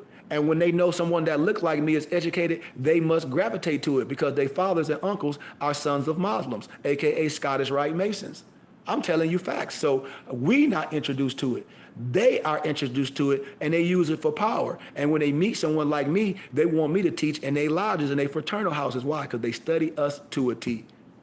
It's just like if I was a professor and like, hey, would you teach our children this? Why? Because if your people don't want you, we damn sure do. They sons of Muslims. So if they can get a Muslim, a brother that's anointed, and they try to they respect and obey all Muslims, and they get someone that's educated, anointed, and consecrated, they don't have a problem with supporting that, with dues and offerings and getting a taxes and receipt. Why? Because they know it's edifying them. And they say, I can give them a taxes and receipt. That means they ain't got to give it to Uncle Sam. And so they learn it and building too. That's the irony of our people. When we making excuses. Now, I'm not saying you make an excuse, Noble. I'm not. But that's the irony of us when we say the young people are not into that. And I say, well, have we had the time to talk to the young people? Because I have. I had the time to talk to the young people in lockups. In Arizona, I worked for a place called Youth Development Institution, where the worst of the worst, it was some kids thought they was the hardest from the hard in Arizona. When you come to Arizona, it's a whole different monster when you get locked up. So no one can tell me the kids ain't introduced to it. What the kids not introduced to it or interest in it. What the kids told me is no one around them is into it. They ain't seen no one that talk like me, that love them and say it's okay. That's what I'm saying. My embers will tell you, I used to come home with letters from European Jewish kids that thought they was this way or thought they was this and that and be like, babe. And she'd be like, well, because it's just you. And I'll be in there with turban and fez on. I don't be in there trying to convert no one. It's just me. And so I know it's important to us. I know it's important for parents and adults to say, we got to seek this brother out and give donations and make sure this man can teach our kids. Why? If not, we really going to be paying when they get locked up. And this is what I'm saying. This is prevention. So when we say it's not interested, because all they seeing is arguing. They seeing the Hebrew Israelite Negroes arguing on the corner. They seeing these people arguing. That's what they seeing. And then they seeing the old goofy stuff on the social media. The old men and the old women against each other. You know? This is what I'm telling people. I say this is what they see. They see the false image. They see older men on social media dressed like rappers. They see all these women naked. And then they see what? Fight Club. And all these women on there fighting on YouTube. It's fight. Or it's killing. It's pow. That's what we see. And so what the kid's going to image? The kid's going to think is right.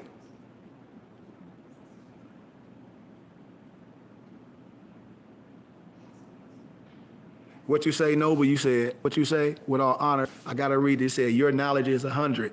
You are definitely Levi. I can listen to you for hours. I'm not bored. You know how to speak. What you said, you know how to speak. You know how to speak and explain stuff that you make easy to understand. Hey, Brother Hightower, I'm glad you just said that. Because what you saying is the same thing I be getting in the lodge. They say, your people will watch the NBA game for 3 or 4 hours, or binge watch this, and they can't listen to you. They done went to school and got subjugated for all these years, and they can't listen to you. Your people will go to church, send their kids and all this, and they don't support, and they won't even take the time to research who you are for a second and see the body of work that you've done, how you can really, really, really help. And we supposed to be into this. It's sad. And so that's why I say our attention span is only 30 minutes. That's how I know what I'll be doing. When I be on a college campus, brother, when I'll be lecturing, I'll be having to leave. When I used to be in school, my interview used to be like, well, how long are you going to be on campus? I used to be like, babe, like, man, these students buying books, they like, well, wait, don't leave. We got more money. And I'm like, it ain't about money. They like, was you offering this? I be having to leave. I be hungry. And I'm saying it like that, being sarcastic. They be like, well, no. They be researched every time I do book sales. They be having their other phones up like, damn, that book cost $500. That book cost $500. And I was giving books for $5. And they was like, man, you too nice. This is what they saying. So they'll be like, any book that's $500, we'll pay the ebook $40. And, you know, they'll get in groups. So it only cost them really $5 really, but they'll get in groups just to, you know, do that for me. And so they'll do that, and I'll give them all the taxes and receipt. I built all their libraries. I have a full exoteric library, and everybody know that. Everybody know that. I got books and stuff that Amazon don't even have. And I've done lectures in real life. So when our people say this stuff, I just don't like to complain. I just don't like that. I'll be like, nope, that's not true. With all due respect. And I say, have we talked to the young kids and asked them? How can we say this is valid? Have we talked, what kids have we talked to? Have we tried to mentor the kids? Maybe the kids are not adaptive to what we're saying because we don't know how to explain it. And they don't believe nothing you're saying because they don't see us doing that. They don't see us exhuming that. You know, the kids at home, what they see parents watching, love and hip hop, the craziest stuff, fighting, what a lot of these single moms doing? You know? And so all I'm saying, when I speak to kids, just like I'm speaking to the Noble, and he said he can listen to me all day. What's your name, Noble, again? Because we about to be out of here. Noble Hightower is the same way I captivate the kids that we be talking about ain't into this. What they not into is that dead gospel. That's what they not into. So we got to be honest and say they not into that and be specific. They not into that stuff, and I don't blame them because I ain't in it neither. And so I don't blame these babies.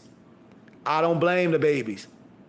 I don't blame the babies when they say, oh, a part of you is evil. Ain't no part of you is evil. How a part of you is evil? Why would somebody tell a child a part of you is evil? Tell me how. Tell me. I'll wait. You see? So the way we speak, the way we treat each other, the way it's promulgated to our kids, that's what it is. It's no prevention. They don't see this. They don't see nobody like me with no fez and no turban on and speaking bluntly and speaking proudly about their history and their nationality and their culture. You said you love your people and you passionate about waking us up. Islam. I said, come on. I said, these kids ain't seen nobody like me that come through the neighborhood with his tunic on, no matter how he dressed and no matter if he get dirty or not and go in his pocket. I don't buy kids pops and candy. They be like, man, you gonna take me to get this? Yep, I'm gonna get you something right. The kids be like, can I have a turban and a fez? Yes. I got 3 little kids wearing turban and fez in the community learning. They parents are like, you influence them. They doing better in school. I know they are. I know they are. This is what I'm telling people. There ain't no kids seeing us. Ain't no kids seeing this. Ain't nobody going up to no school, mentoring no kid with no fez and no turban on and can tell them exactly what it means and disevolve all the stuff that they thought or all the negativity that a person that come and show them the power of what I got on my head, show them the power of these signs and symbols, show them the power of being educated, show them the power that you can work with your people. And people got to understand that we tax them for the federal government. And teach people that we're not Negro, black, and colored. They want to know that. They want to learn this because our people teaching our kids that they still slaves. that they all came from Africa on some boat. And that's not true. Kids got this phone. You can ask your phone right now, are all black people from Africa? Let's ask your phone that right now and tell me what to get. I bet you it'll say no. I bet you it'll say no. So if that's the case, we have to grow up in our teachings. We have to grow up. We have to support something. And so that's always my mission, is preventative. This brotherhood, this fraternal order will stop a lot of stuff going on in our communities. Why? Because we'll be having our fezes on. We'll be having our turbans on. Our brothers will be and sisters will be accountable for the youth. It'll be a certain order we under. You see? You will be knowing what's righteous. My email is once again, brother, Goodman, GOODMANKHARY @gmail.com. I'll give you my number. I'm transparent. 602-473-8767. Please don't call me tonight, though. You can send me a text or an email, and we can do real work. We can do real work. I promise you. We can bring people to the storehouse. I promise you. I don't ask for much. You know, when people donate, I give people books. I give people literature. Like I said, wait till I go back to Arizona. I tell people when they deal with my business, I give. Why? Because I can. You can't go to no other platform and get an ebook and then that entity give you 2 or 3 or 4 or 5 ebooks. You can't purchase a fez from that entity and then that entity will give you a turban and show you how to tie the turban and then give you a book that he gathered and compiled. It's called The Esoteric Science of the Fez, where it breaks down the symbology of our fez. And then I can illuminate you on that as well. You should want to know some things, but I admire everyone for wearing something, but you should want to know. And the first thing that I teach you is what? Education. You should want to know everything that you're doing before you do it, so you can have confidence, so you can be sure, so no one can come to you and make you feel embarrassed or shut your light out per se, because you are under the right auspices. And when you're under the right auspices, you can stand erect. That's a confidence. That's a sureness, my brothers and sisters. And that's all I'm here for. Others understand. They wear this fez in secrecy. I got all that, brother. J.B. Berry, you know it. I got all of that. When people go on my YouTube channel and go on my Facebook channel and go on my Instagram channel, everything that I have on, I have it. So a lot of stuff that's not on my webpage, morrishaberdasher.com, because it's just me and my Empress. We are a one man and one woman show. A lot of that stuff is not on there yet, but we do have a warehouse and a storage where a lot of stuff that I have on that people see, all you got to do is hit me up and say, Sheik, man, you had on a green tunic. It looked kind of silky with a green and black turban. I would like to purchase that. How much that costs? I'll be like, oh, you talk about this right here? Yep. I say it costs this. I call my Empress. Boom. You will send the money to where it needs to be sent. She'll send it to you from that platform. It'll go from here right to your house. Or if you order stuff off our website, it goes straight from the company to you. It's like a buy on demand. When you order it, it's going to come straight to your house. But when people connected to me, remember, and you part of our ministry, and you give donations, and you part of the Burning Bush Tabernacle Science Temple and School, everything is a part of your culture. It's a part of your regalia. You see what I'm saying? And I show people how to do things the right way, where it benefits all. And that's why we want a plethora of our regalia. We want a plethora of it because this is part of our culture and it's tax exempt. When you part of an entity on that level. And this is what I try to share with my brothers and sisters. You want to get everything a part of your culture from that body. Why should we be going to Amazon getting turbans and fezzes? Why should we be going to George Lottery getting fezzes? No disrespect. They get the feathers from the same place I do. The only reason why they can sell them $100 cheaper than me because they've been doing it for a long time. But when you part of me, I can give you a tax exempt receipt. They can't because it's not a religious entity that's tax exempt for the federal government. I am. That's the benefit you get with me. You see what I'm saying? That's the benefit you get when you give a donation. I can give you gifts and a tax exempt receipt. That's the benefit. So why wouldn't my brothers and sisters want to deal with me? That's how we can buy all the plight in our neighborhood and have it our religious community. That's how. Because the church can do it. We're tax exempt for the federal government, and we operate under a whole different tax bracket. This is what I've been trying to teach my people in the city of Flint with all these raggedy houses. and land bank them on them all, and people don't know how to put a couple $1,000s together and get them. And then brothers that's part of the organization that know how to work with their hands, electricians and contractors, we fix them up. And then y'all gonna watch me bring all my misnomer Mexicans from Arizona to do the work that we could have been doing, that we could have been building together. They told me to step away. They were like, how it only cost 4,000 or 5,000? I'm like, yeah, I got the land bank list, and everybody know that. When I was younger, I got the land bank list from my dad. That's how I bought my first house when I was young. We own houses. And so now I'm like, man, I'm not a rich man, but I'm talking to people that's not from my city of Flint, and I'm showing them that houses cost 4,000 and 5,000, and they got the skills to fix them up. They're like, brother, you've been talking to the wrong people. They're like, if we can donate to your organization, we can be stakeholders, and this can be our community, and you can move us in, and we're under a whole different tax bracket, and we are part of your community. Yes, because my charter, my aims, you can be a part of my brotherhood. It ain't contingent on your nationality. You know? It ain't contingent on your nationality.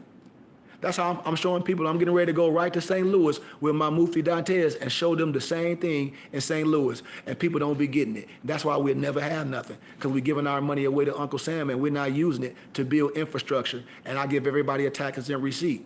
And now they're going to watch me, because now I got people in positions that say, just give me a tax and receipt. We want to help you build. All these churches that's available in the city of Flint, because it used to be 200,000 people, it's about like 60,000, 70,000. It's churches just sitting that, man, we can get for a couple $100,000, and we own it, and we offer a good price. I'll give you an analogy. It's a building, beautiful. They want like 300,000, I think like 200-something thousand. We offer half cash. It's ours. Remember, 300 people giving $100 a month, that's $360,000 in one calendar year. Everybody get a tax exempt receipt. That ain't nothing but $1,200 a piece from all 300 people. People can do that in one sitting, because I know people spend that in one night, and we can have a building. And then that same money coming in each year, that's how we keep the lights on. And then, of course, we'll be generating more money, because we'll be having more people come in, and we'll be transparent, and we'll have our own infrastructure. And now we can have our community center, computer lab, all the things that we want to do. And then our charter school, once we get the right people and the staff, then it's no more complaining. And now we start owning all the houses in the area, bringing our people in, bringing our single moms in, because ain't nobody else going to buy the neighborhood but us or these developers, and they going to kick everybody out to one neighborhood. These is facts. And people know I'm telling the truth. That's why I said it fall on deaf ears to my people, so I'm ready to build with anybody. I'm ready to, like I said, I'm getting ready to be in St. Louis. I came to Flint to help my mom during her time right now, and, you know, keep my mom and everyone in prayers. But I'm from the city of Flint. I graduated from the city of Flint. I've been teaching this for years to my people. And then my people be like, well, our people don't understand that. I said, how you don't understand tax law? How you don't understand what I'm saying? What do you mean? So right now you got a job and you don't have no deductions. You owe Uncle Sam. Yep. And you ain't gonna donate to your religious and charitable contribution of your choice. Not only you, but all y'all people, so we can do infrastructure. You don't understand that. And I can give you a tax and receipt. That's the issue. And all other nationalities do that build. They like, this is the blueprint. They're like, this is the blueprint, sir. So do y'all see what I'm saying? I try to use this social media to bring people together. That's why I ask for donations. I help you build your library. And then a lot of the funds, people will be able to see us build a brick and mortar and be like, look what this man did. Why these people can't do that? Because the heart not pure.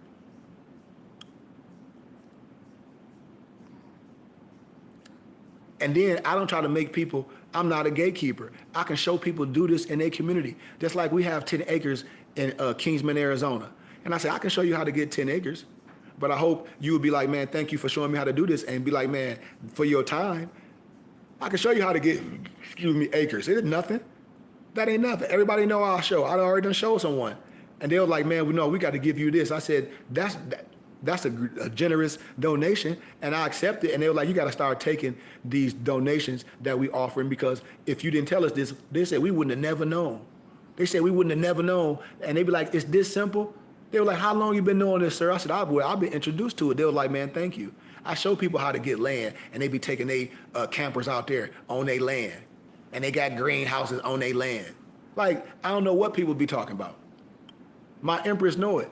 When I first moved to Arizona, people can go on YouTube. We had got 40 acres, and I financed the 40 acres. But at that time, we just moved to Arizona. A lot of our money was tied up. I couldn't pay it off, so I had to get from under it. I sold it, 40 acres. in St. John's, Arizona. 40 freaking acres. 40. And you know how much it was? 20 grand.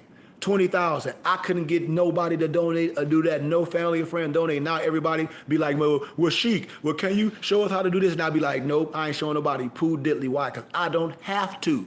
This is what I'm saying. I ain't no gatekeeper. I don't have to. Figure it out. That's what I tell people.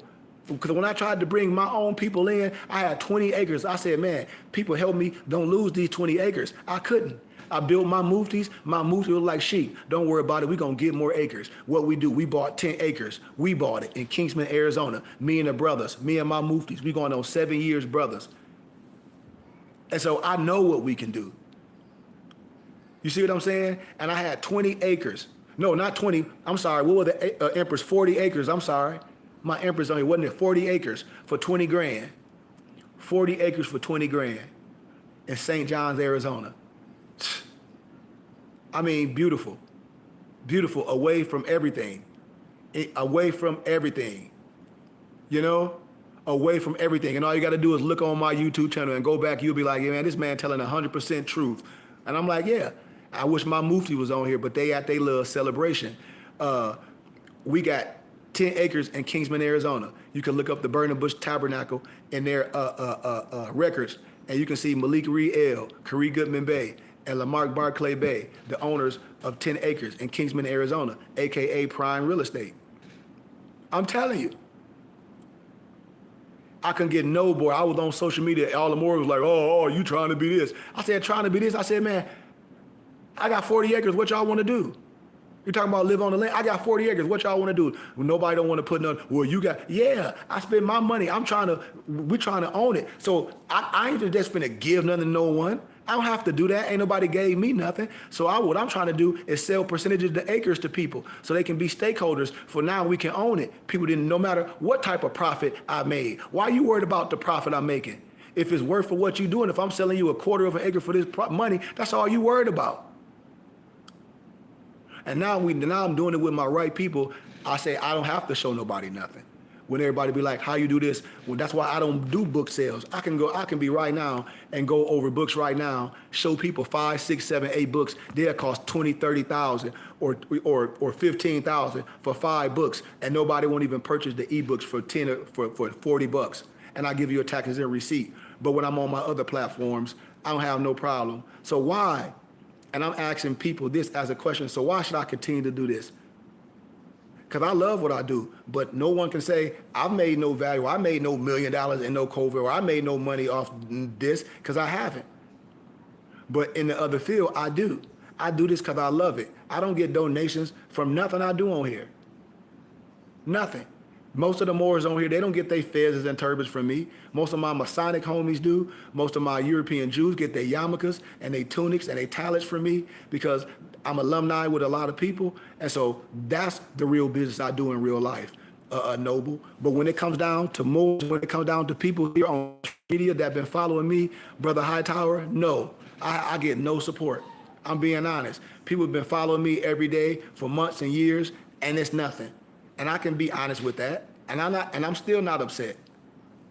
I can go over my whole right here, my database of books, and everybody just be giving hearts, and I offer all the books for $5 and $10, and no one will get them. No one will hit me up. They'll be like, yep. They'll try to get them themselves, but that's fine. But why? Our money never circulates. That means I'll never be able to do the things that need to be done for us because it takes money. And this is what I try to tell our people. You know, that's all. And so I'll be okay with that. Man, I got a whole library. As we leave, how long we been on here? We've been on here for 2 hours. Now, I'm going to show you something, and I'm out of here. I'll just name a couple books, and you go on Amazon right now. It's a book called Russian Icons by Vladimir Ivanov. See if that book available. It might not be. It probably costs a couple grand. Then it's a book called Atlantis of the Latter Days by El Elyon, the European, because all the Masonic history is the Osiris mysteries. That's going to cost a grip. Then look up Melanin, the Chemical Key to Black Greatness. That's going to cost a grip. Then you're going to look up Sacred Drift. That's going to cost a grip. And there's another book I come up with, But just those books right there cost some thousands. Just those books right there. I named 4 books, thousands. And I converted all those books to ebooks. You know? I converted all those books to ebooks. Now, why will somebody want to go to Amazon and spend all that much money for some paper? And I have all this. You see, this is the thing. Why would somebody want to go to Amazon and get something cheap and I have feathers and turbans and tunics and suits and all that? You know? I mean, I don't even know where to start with all the books I have, you know, in our library. But we got some books called The Book of Secrets, Esoteric Societies, the Orders. I'll just give a couple titles. The Esoteric Knowledge. I got so much old stuff. You'll be like, what the hell is that? Like when I show things like this, they'll be like, man, I ain't never seen these books by elders and Dr. Ben and John Henry Clark, their whole libraries.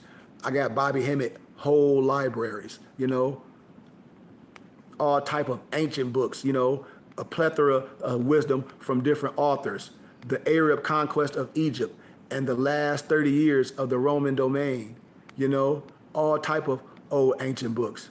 The Arab conquest of Egypt. Oh, I just gave that one. Let's see. Science of the Sacred, Ancient Perspective of Modern Science.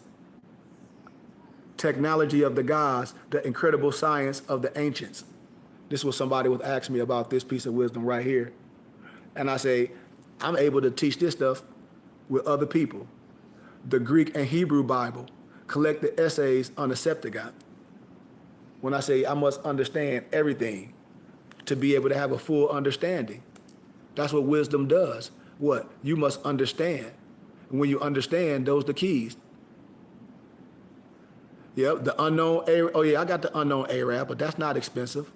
Celtic Magic, that's not expensive. Stolen Legacy by George G.M. James, that's not expensive. But it's good wisdom in those books. Don't get me wrong. Don't get me wrong. I got all those books for you. Anything the person wants, I have it.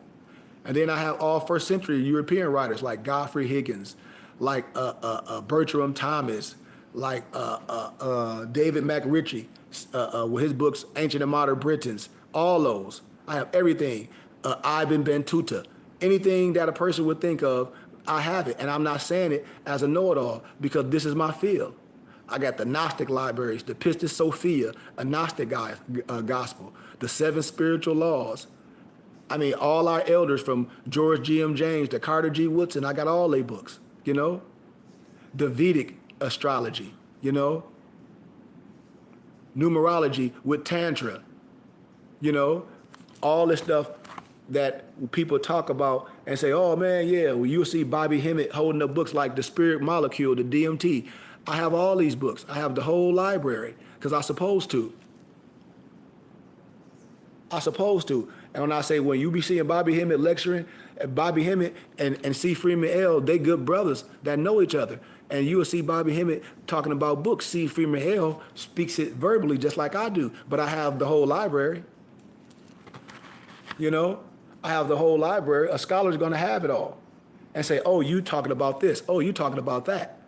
Oh, this is that. Oh, that is this. That's what scholarship does. That's what wisdom does. It's a connection. It's no disrespect. And that's what I be telling people. I'm not a know-it-all. I know what I know. I'm introduced to a certain thing. So when people be trying to come with a false narrative of history, I'll be like, nope, we're gonna have to stop you right there. When I be talking about white cargo, when I be talking about a lot of things, when people don't understand what really happened in history, I said, I'm not gonna let nobody play a certain narrative, you know, and don't speak about it all. Because if we're gonna speak about it, we're gonna speak about it. We're gonna teach about it. When I talk about the One World Tartarians, it's a book called The One World Tartarians. Everybody give a small donation, I'll give it to you. And then I'll lecture it, I'll show you what they say. It's a book called America in Black and White, where it show you how Oliver Cromwell and Peter Salmon is whitewashed out the Battle of Bunker Hill. And the book they give you in school, the little civic book, the little red book with 1775 on it, with the Battle of Bunker Hill, they whitewashed Oliver Cromwell and Peter Salmon out of the Battle of Bunker Hill. They whitewashed them out. You know what I'm saying? So I'm not here to argue with no one. I'm here to show people like, wait a minute, you have no idea. And if we're going to do the history, let's do the history the right way, you know? And the true history is going to reveal something. Truth has no size. It's going to reveal something every time. But our people are lost due to a lack of knowledge because we refuse to learn. I know this for a fact. I know our people are not well versed. And I know the ones that took an oath. It's no disrespect to no one. It's just the truth. It's just the truth. And this is just a small tittle. I'm gonna show things that people be asking for. Yeah, they came before Columbus. That's a good one. It's not expensive, but I got that too. And I got all those for anybody, ebooks. I got all that. They came before Columbus. Yep, I got all those. I got all of them converted. Anybody, I can give them to anybody, bundles. Any books by our scholars and our educators. I got a book that costs 20 grand. All a person got to do is see the stuff that I share on social media and TikTok. I just don't show things, take pictures. Everything that I show, I have access to. With all respect, everything. That's why I said, when you connect it, I can reveal a lot of stuff and be like, our people just been playing us. You know? I can show you who the real mound builders is by scholarship. Show you who the real Mississippians is by scholarship and education. Till you can look right back at your people and be like, man, like, no. And you don't have to be upset. You can be like, no, our brother just showed us. So you can be like, I'm really pretty much done with dealing with any other thing. This would be it right here. I told you, I'm part of the Philosophical Research Society. At that library, at that association, it's a whole library dedicated to Manly P. Hall. This ain't nothing but lower level science. This ain't nothing but 32 and 33 degree wisdom, but they think it's high. And it's no disrespect to no one. It's no disrespect, but I guarantee you anybody with some wisdom or an educator or a professor or someone that took an oath, they'll be like, yes, this man is telling you the truth. This is another book that Bobby Hemmett was lecturing on. When he'd be talking, he'd be showing books. And people be like, how do you have all this? Because I must. You know, a lot of these books that Europeans be writing, like all these books about Islam, where they agree with what I'm saying, and I'll be saying brothers are just not illuminated enough. You see other books that talk about moral science by European scholars that a lot of people may never ever heard about because they haven't been introduced to it. And a lot of our people, they don't read. They may profess, but they don't read and they don't understand. I know this for a fact, and because most people don't have the time and the energy. And that's why we lose it. History of the Moorish Empire in Europe. History of the Moorish Empire in Europe. I lectured all this stuff in academia. So can't nobody tell me that. I say, man, I teach all law. I don't let nobody come to me and say, oh, it's not this, it's not that. I don't deal with that energy. You can say whatever it ain't. And I'm not going to respond. I'm going to keep it pushing. Just like our scholars and of before me, they taught, they educators. They was in academia. Dr. Ben, John Henry Clark, Ivan Van Sertima, Sheikh Anta Diop, Amos Wilson, Dr. Francis Cross Wilson. These were educators, man. I got all J.A. Rogers books. I got a full library of J.A. Rogers. Full library of all A.J. Rogers books. So I don't be here to argue with no one. I'll be here to illuminate our brothers and sisters and be like, well, okay, well, if our people ain't into it, I'm going to go to where they are into it. Some more J.A. Rogers books. You see what I'm saying? More J.A. Rogers books. What you say, your library overflow physical and spiritually. And this is just a small tittle, Noble. The First Negro Presidents by J.A. Rogers. And then like my professor said in academia, he said, how do you know and can speak on all this? Because I said, this was my life. I used to spend a night in the libraries. Yeah, I got that too, the masters and the slaves. I got all those, man. And a lot of the stuff is synonymous, you know? When you see different writers, here goes Sheikh Anta Diop, one of our best scholars in the world. I got all his books. I lectured a lot of this stuff. And so if they can try to burn everything up again, but they ain't gonna be able to do it, because I did just what Google did. Google spent $25 million converting stuff to ebooks. Y'all should know that. That was one of my dissertations I did. So I did the same thing. That's why that's why a lot of people in different nationalities respect the body of work that I've done. That's why people use me as a library. That's why I'll be like, don't nobody got to agree with nothing I'm saying, you know? When I tell people Carthage was a misnomer black civilization from scholarship, a lot of stuff I've done in academia where I said, I'm not gonna argue with no one on here, and I've done things in academia. I've done things with a whole bunch of professors. I've lectured everything that I'm on here talking to y'all about. Why would I argue with someone that's sitting on the couch? I just block that nonsense. I block all that nonsense. I'm not wasting my energy. And I'm not begging no one no more. I've been begging people. And my professor was like, you have too much to offer to be begging. People should be donating willingly. They was like, you don't have to do that. And now I understand. And so I'm just showing people I'm doing like my little last dance per se. I've been doing this for a long time and nothing been happening. But I know you don't supposed to quit because a lot of times when you're digging, you be right where you want to be. What I'm saying is I'm willing to help someone else. All you got to do is send it to me. I guarantee you, I got everything for you. I know this for a fact. I got everything for you. And when people donate, this is what he say. I don't want to say what you did. I'm saying it. Okay, so I got my GCU, one of the students, Tyreek, he said, book list. He said, all you got to do is donate to this brother each month. He going to build you a list. He like, every month he going to give you books. He was like, depending on how much you donate, I'll give you an analogy. I got brothers that donate $100 a month. I give them 10 books each month. You know, 10 books. And so I've been dealing with a brother for 2 years. He said, I ain't even asked. He said, everything that I thought I wanted to ask, this brother is there. He's like, this is a scholar. This is a student. They're like, how? You know? This is what I'm saying. And when they be like, when people, you don't have to ask, a teacher's gonna give you everything because I've been you. That's what I'm saying. I don't come with no disrespect. I'll be telling people every question that you have, I had to question. That's why the college students deal with me, you know? That's why I tell people, I say, everything that you're gonna get, I'm gonna give it to you. A Muslim American slave, the life of Omar ibn Said. This is what I tell everybody, they need this piece of wisdom. And that's why I say they study us to a T. And I don't get no disrespect. And I haven't even went into my esoteric library. This is just basic. This is, I showed y'all his autobiography. Here go more documents of him. And I don't come in disrespect. I come with light. And it's not just about the books either. But we have to share the wisdom.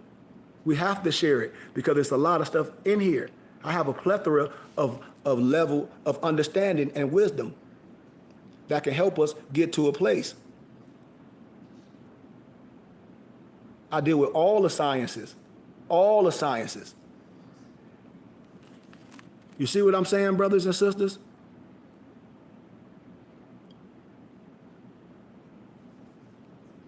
It ain't no disrespect to no one. Let me show y'all some other occult stuff, just a little plethora.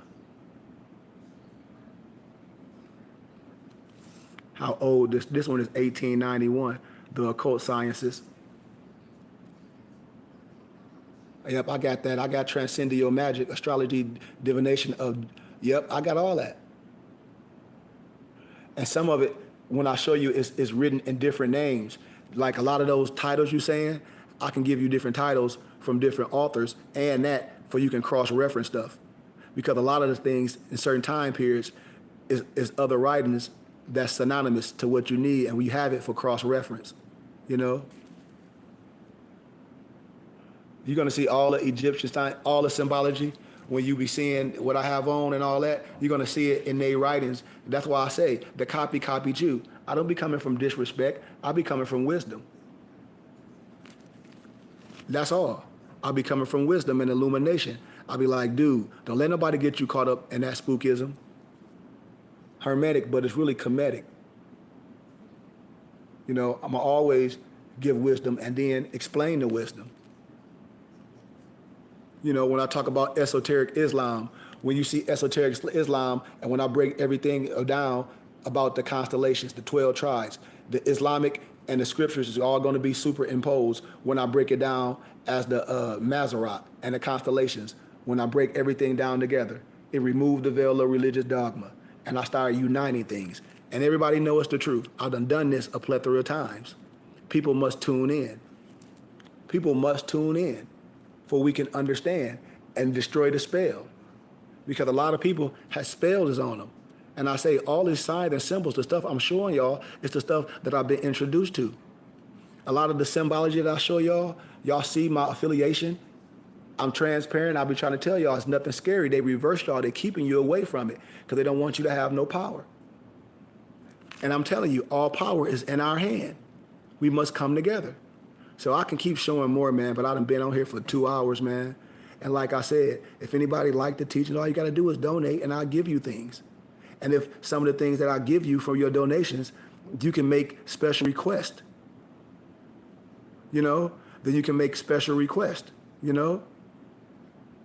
It's no problem.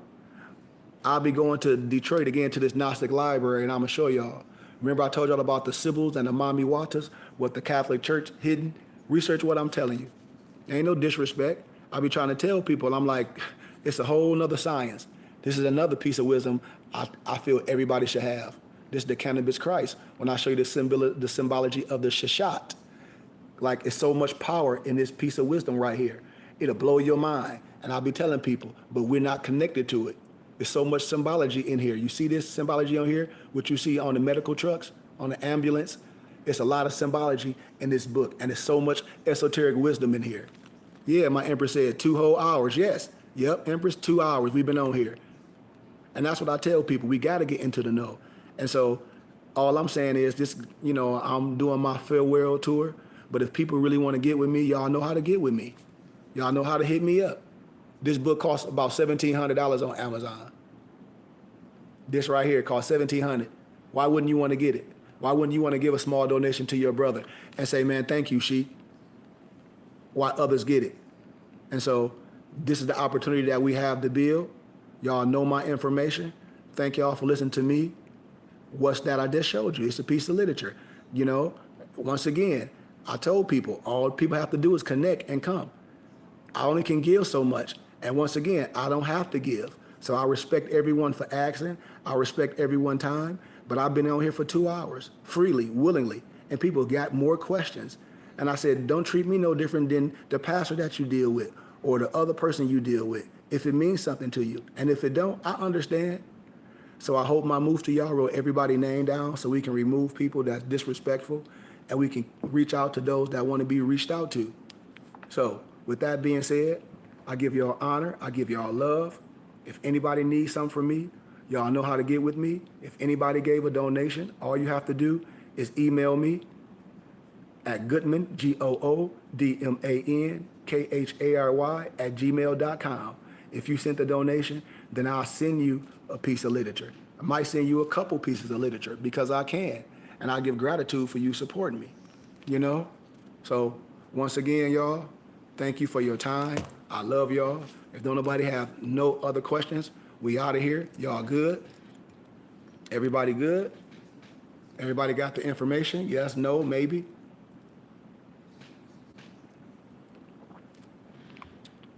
Blessings and greetings. Blessings to you. But if everybody got the information, y'all got my information? My information is all on my handle. If anybody on my social media page right now, you go right to the top, when you see my handle. I do PayPal, I do Venmo, and it's connected to my Zelle. All my information is on there, just like it is on TikTok and YouTube. You say, how are you a Shriner and not rich? I'm not well, you got to understand, what do we mean rich? People be misconstrued when we say rich, and they be missing the context. And that's what I have to tell people. We be losing a whole sense of direction of reality. And that's what I be trying to say with my people. We be on the wrong wavelength. And I'm going to entertain that. I'm not going to entertain no things like that. So let me move that from here. Because I told people, I'm at the point where I'm not going to be answering and I'm not going to be dealing with nothing stupid from our people. I'm not dealing with none of that stuff. Because that's the misconstruedness that we got. Oh, we think we're going to be rich, $1 million. We think we can sign this and this fake this and this. That ain't reality. And when people say rich, what do people value in rich? I just taught this early in the DAP class. That's why I be telling people they need to come and learn. And we messed up because we value everything success and all this on what? $1, something that can vanish instead of creation. And that's why I say our people need to learn. And I feel very, very bad for the children and the women that a lot of these men deal with, because these are the things that come out of their mouth, some of the most outlandish things, and these be adults. And that's why I said we need a whole resurrection. We need a whole resurrection. Because you ask a person, why you ain't rich? Because I'm not poor. You know? That's for one. I'm damn sure not poor. I really can do more than what I'm doing, but I have gratitude because that's not it. You know? Well, like when I tell people, I don't have to do none of this. I can ride around in Escalades and ride around my old school cars in Arizona with the sun beaming on me. I can take my wife out to exotic trips and do all that if I wanted, if I really, that I cared about that, but I don't care about that. So when people be saying rich compared to what you mean rich, because I'm rich.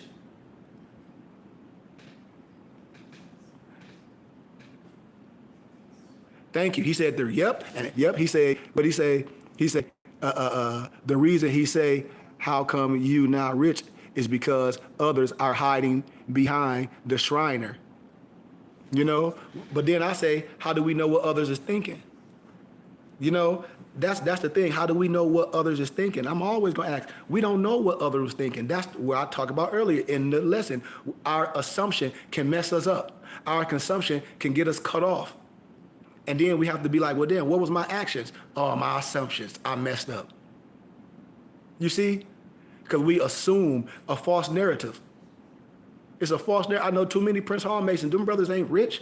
Them brothers, they far from rich. They work regular jobs. Anybody working a regular job ain't rich. Like, people, and what do people think rich is? Don't say no $1 million, because $1 million ain't rich. Rich is time. Rich is creation. Rich is you waking up on your own schedule. Rich is you don't have to punch no clock and go, yes, sir, and be, oh, I got fired and retire. Rich people don't retire. So we don't even have a clear understanding of what rich is. You see, we have a false understanding because our narrative is based on what? A couple dollars. Not based on unity, not based on time, not based on creating. That's what it is. So once again, the point of what I'm saying is continue to be proven. We have a false understanding on life and everything, and we don't love each other. Because look at some of the things that we ask. Do we ask the other man that? Do we ask the other man? Do we ask the Scottish Rite Mason or all the teachers that was lying to our children why this and why that? We don't even do that. We still send our kids to these schools and they tell our kids Christopher Columbus and they black and they this and they poor. We do that. We don't ask no questions. You know? You said facts. That's where I'm trying to get to owning real estate and such etc. I know. And when I tell people, I said, you got to know we rich in understanding and things. Why? Because I just broke down what we own. I know people that got way more money than me don't know how to own nothing.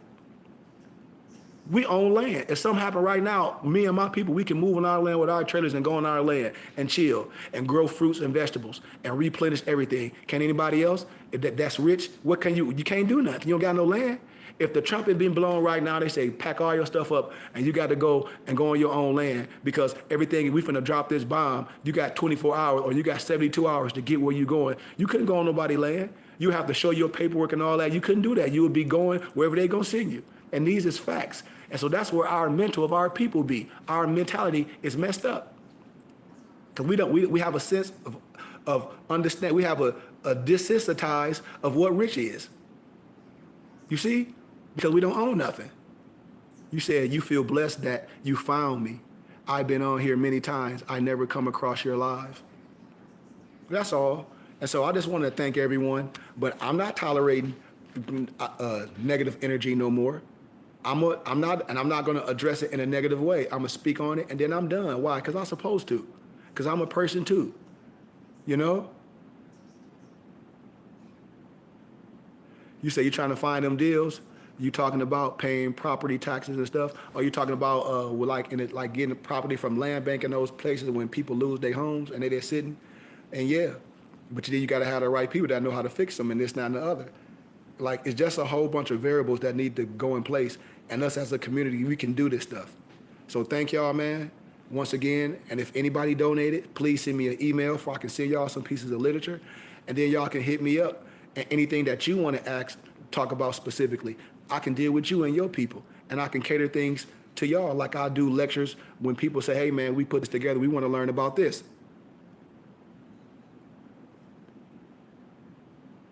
Yeah, I've done that already. I'll give you an analogy, brother. I got a house not too long ago for a couple of thousand. We cleaned it up, cleaned the basement up, knocked all the old drywall off, fixed it up. Somebody that wanted the house, they used to stay there. They saw me fixing it. I cut the lawn. The lawn was messed up. I do landscaping, so I did a lot of landscaping. Went in and power washed the basement, water stained the basement, knocked all the old drywall on, just put basic drywall. He was like, brother, I used to live here. He was like, man, you got it looking good. He was like, I'm willing to buy from you right now as is. So I sold it as is right there to the brother. He was with his son. He wanted to move back in the neighborhood. My Empress know. I bought it for 5, sold it real fast for 12. I mean, and the stuff just be sitting. So we can do this. And once we understand who we are, we under a whole different tax code. And this stuff need to be learned. But I've been on here for 2 hours, man. I got to talk to my Empress. But if anybody donated, y'all know my email. And we can build, we can talk. I promise y'all, we can build. Because a lot of this stuff I'm going to be done with. And so I'd rather come on your platform. And you have me on your platform. I also do things on private Zoom. So I don't really have no interest in doing this anymore, Noble. But I'm going to continue to teach with my muftis every Saturday and Sunday. And as I'm not going to be sharing anything, it's just going to be on our StreamYard. So if you subscribe to our Temple and School page, you will be able to do that. I'm going to stop doing TikTok and stuff, you know, because people don't reach out. So I feel there's no reason for me to do it. I'm not gaining nothing or losing nothing. I have a body of people that I need to focus on, and I lost focus. Because I say it's for the people to bring people to the storehouse. So once again, people know how to get with me. I'm going to be doing this for a couple more weeks, maybe until I leave from here.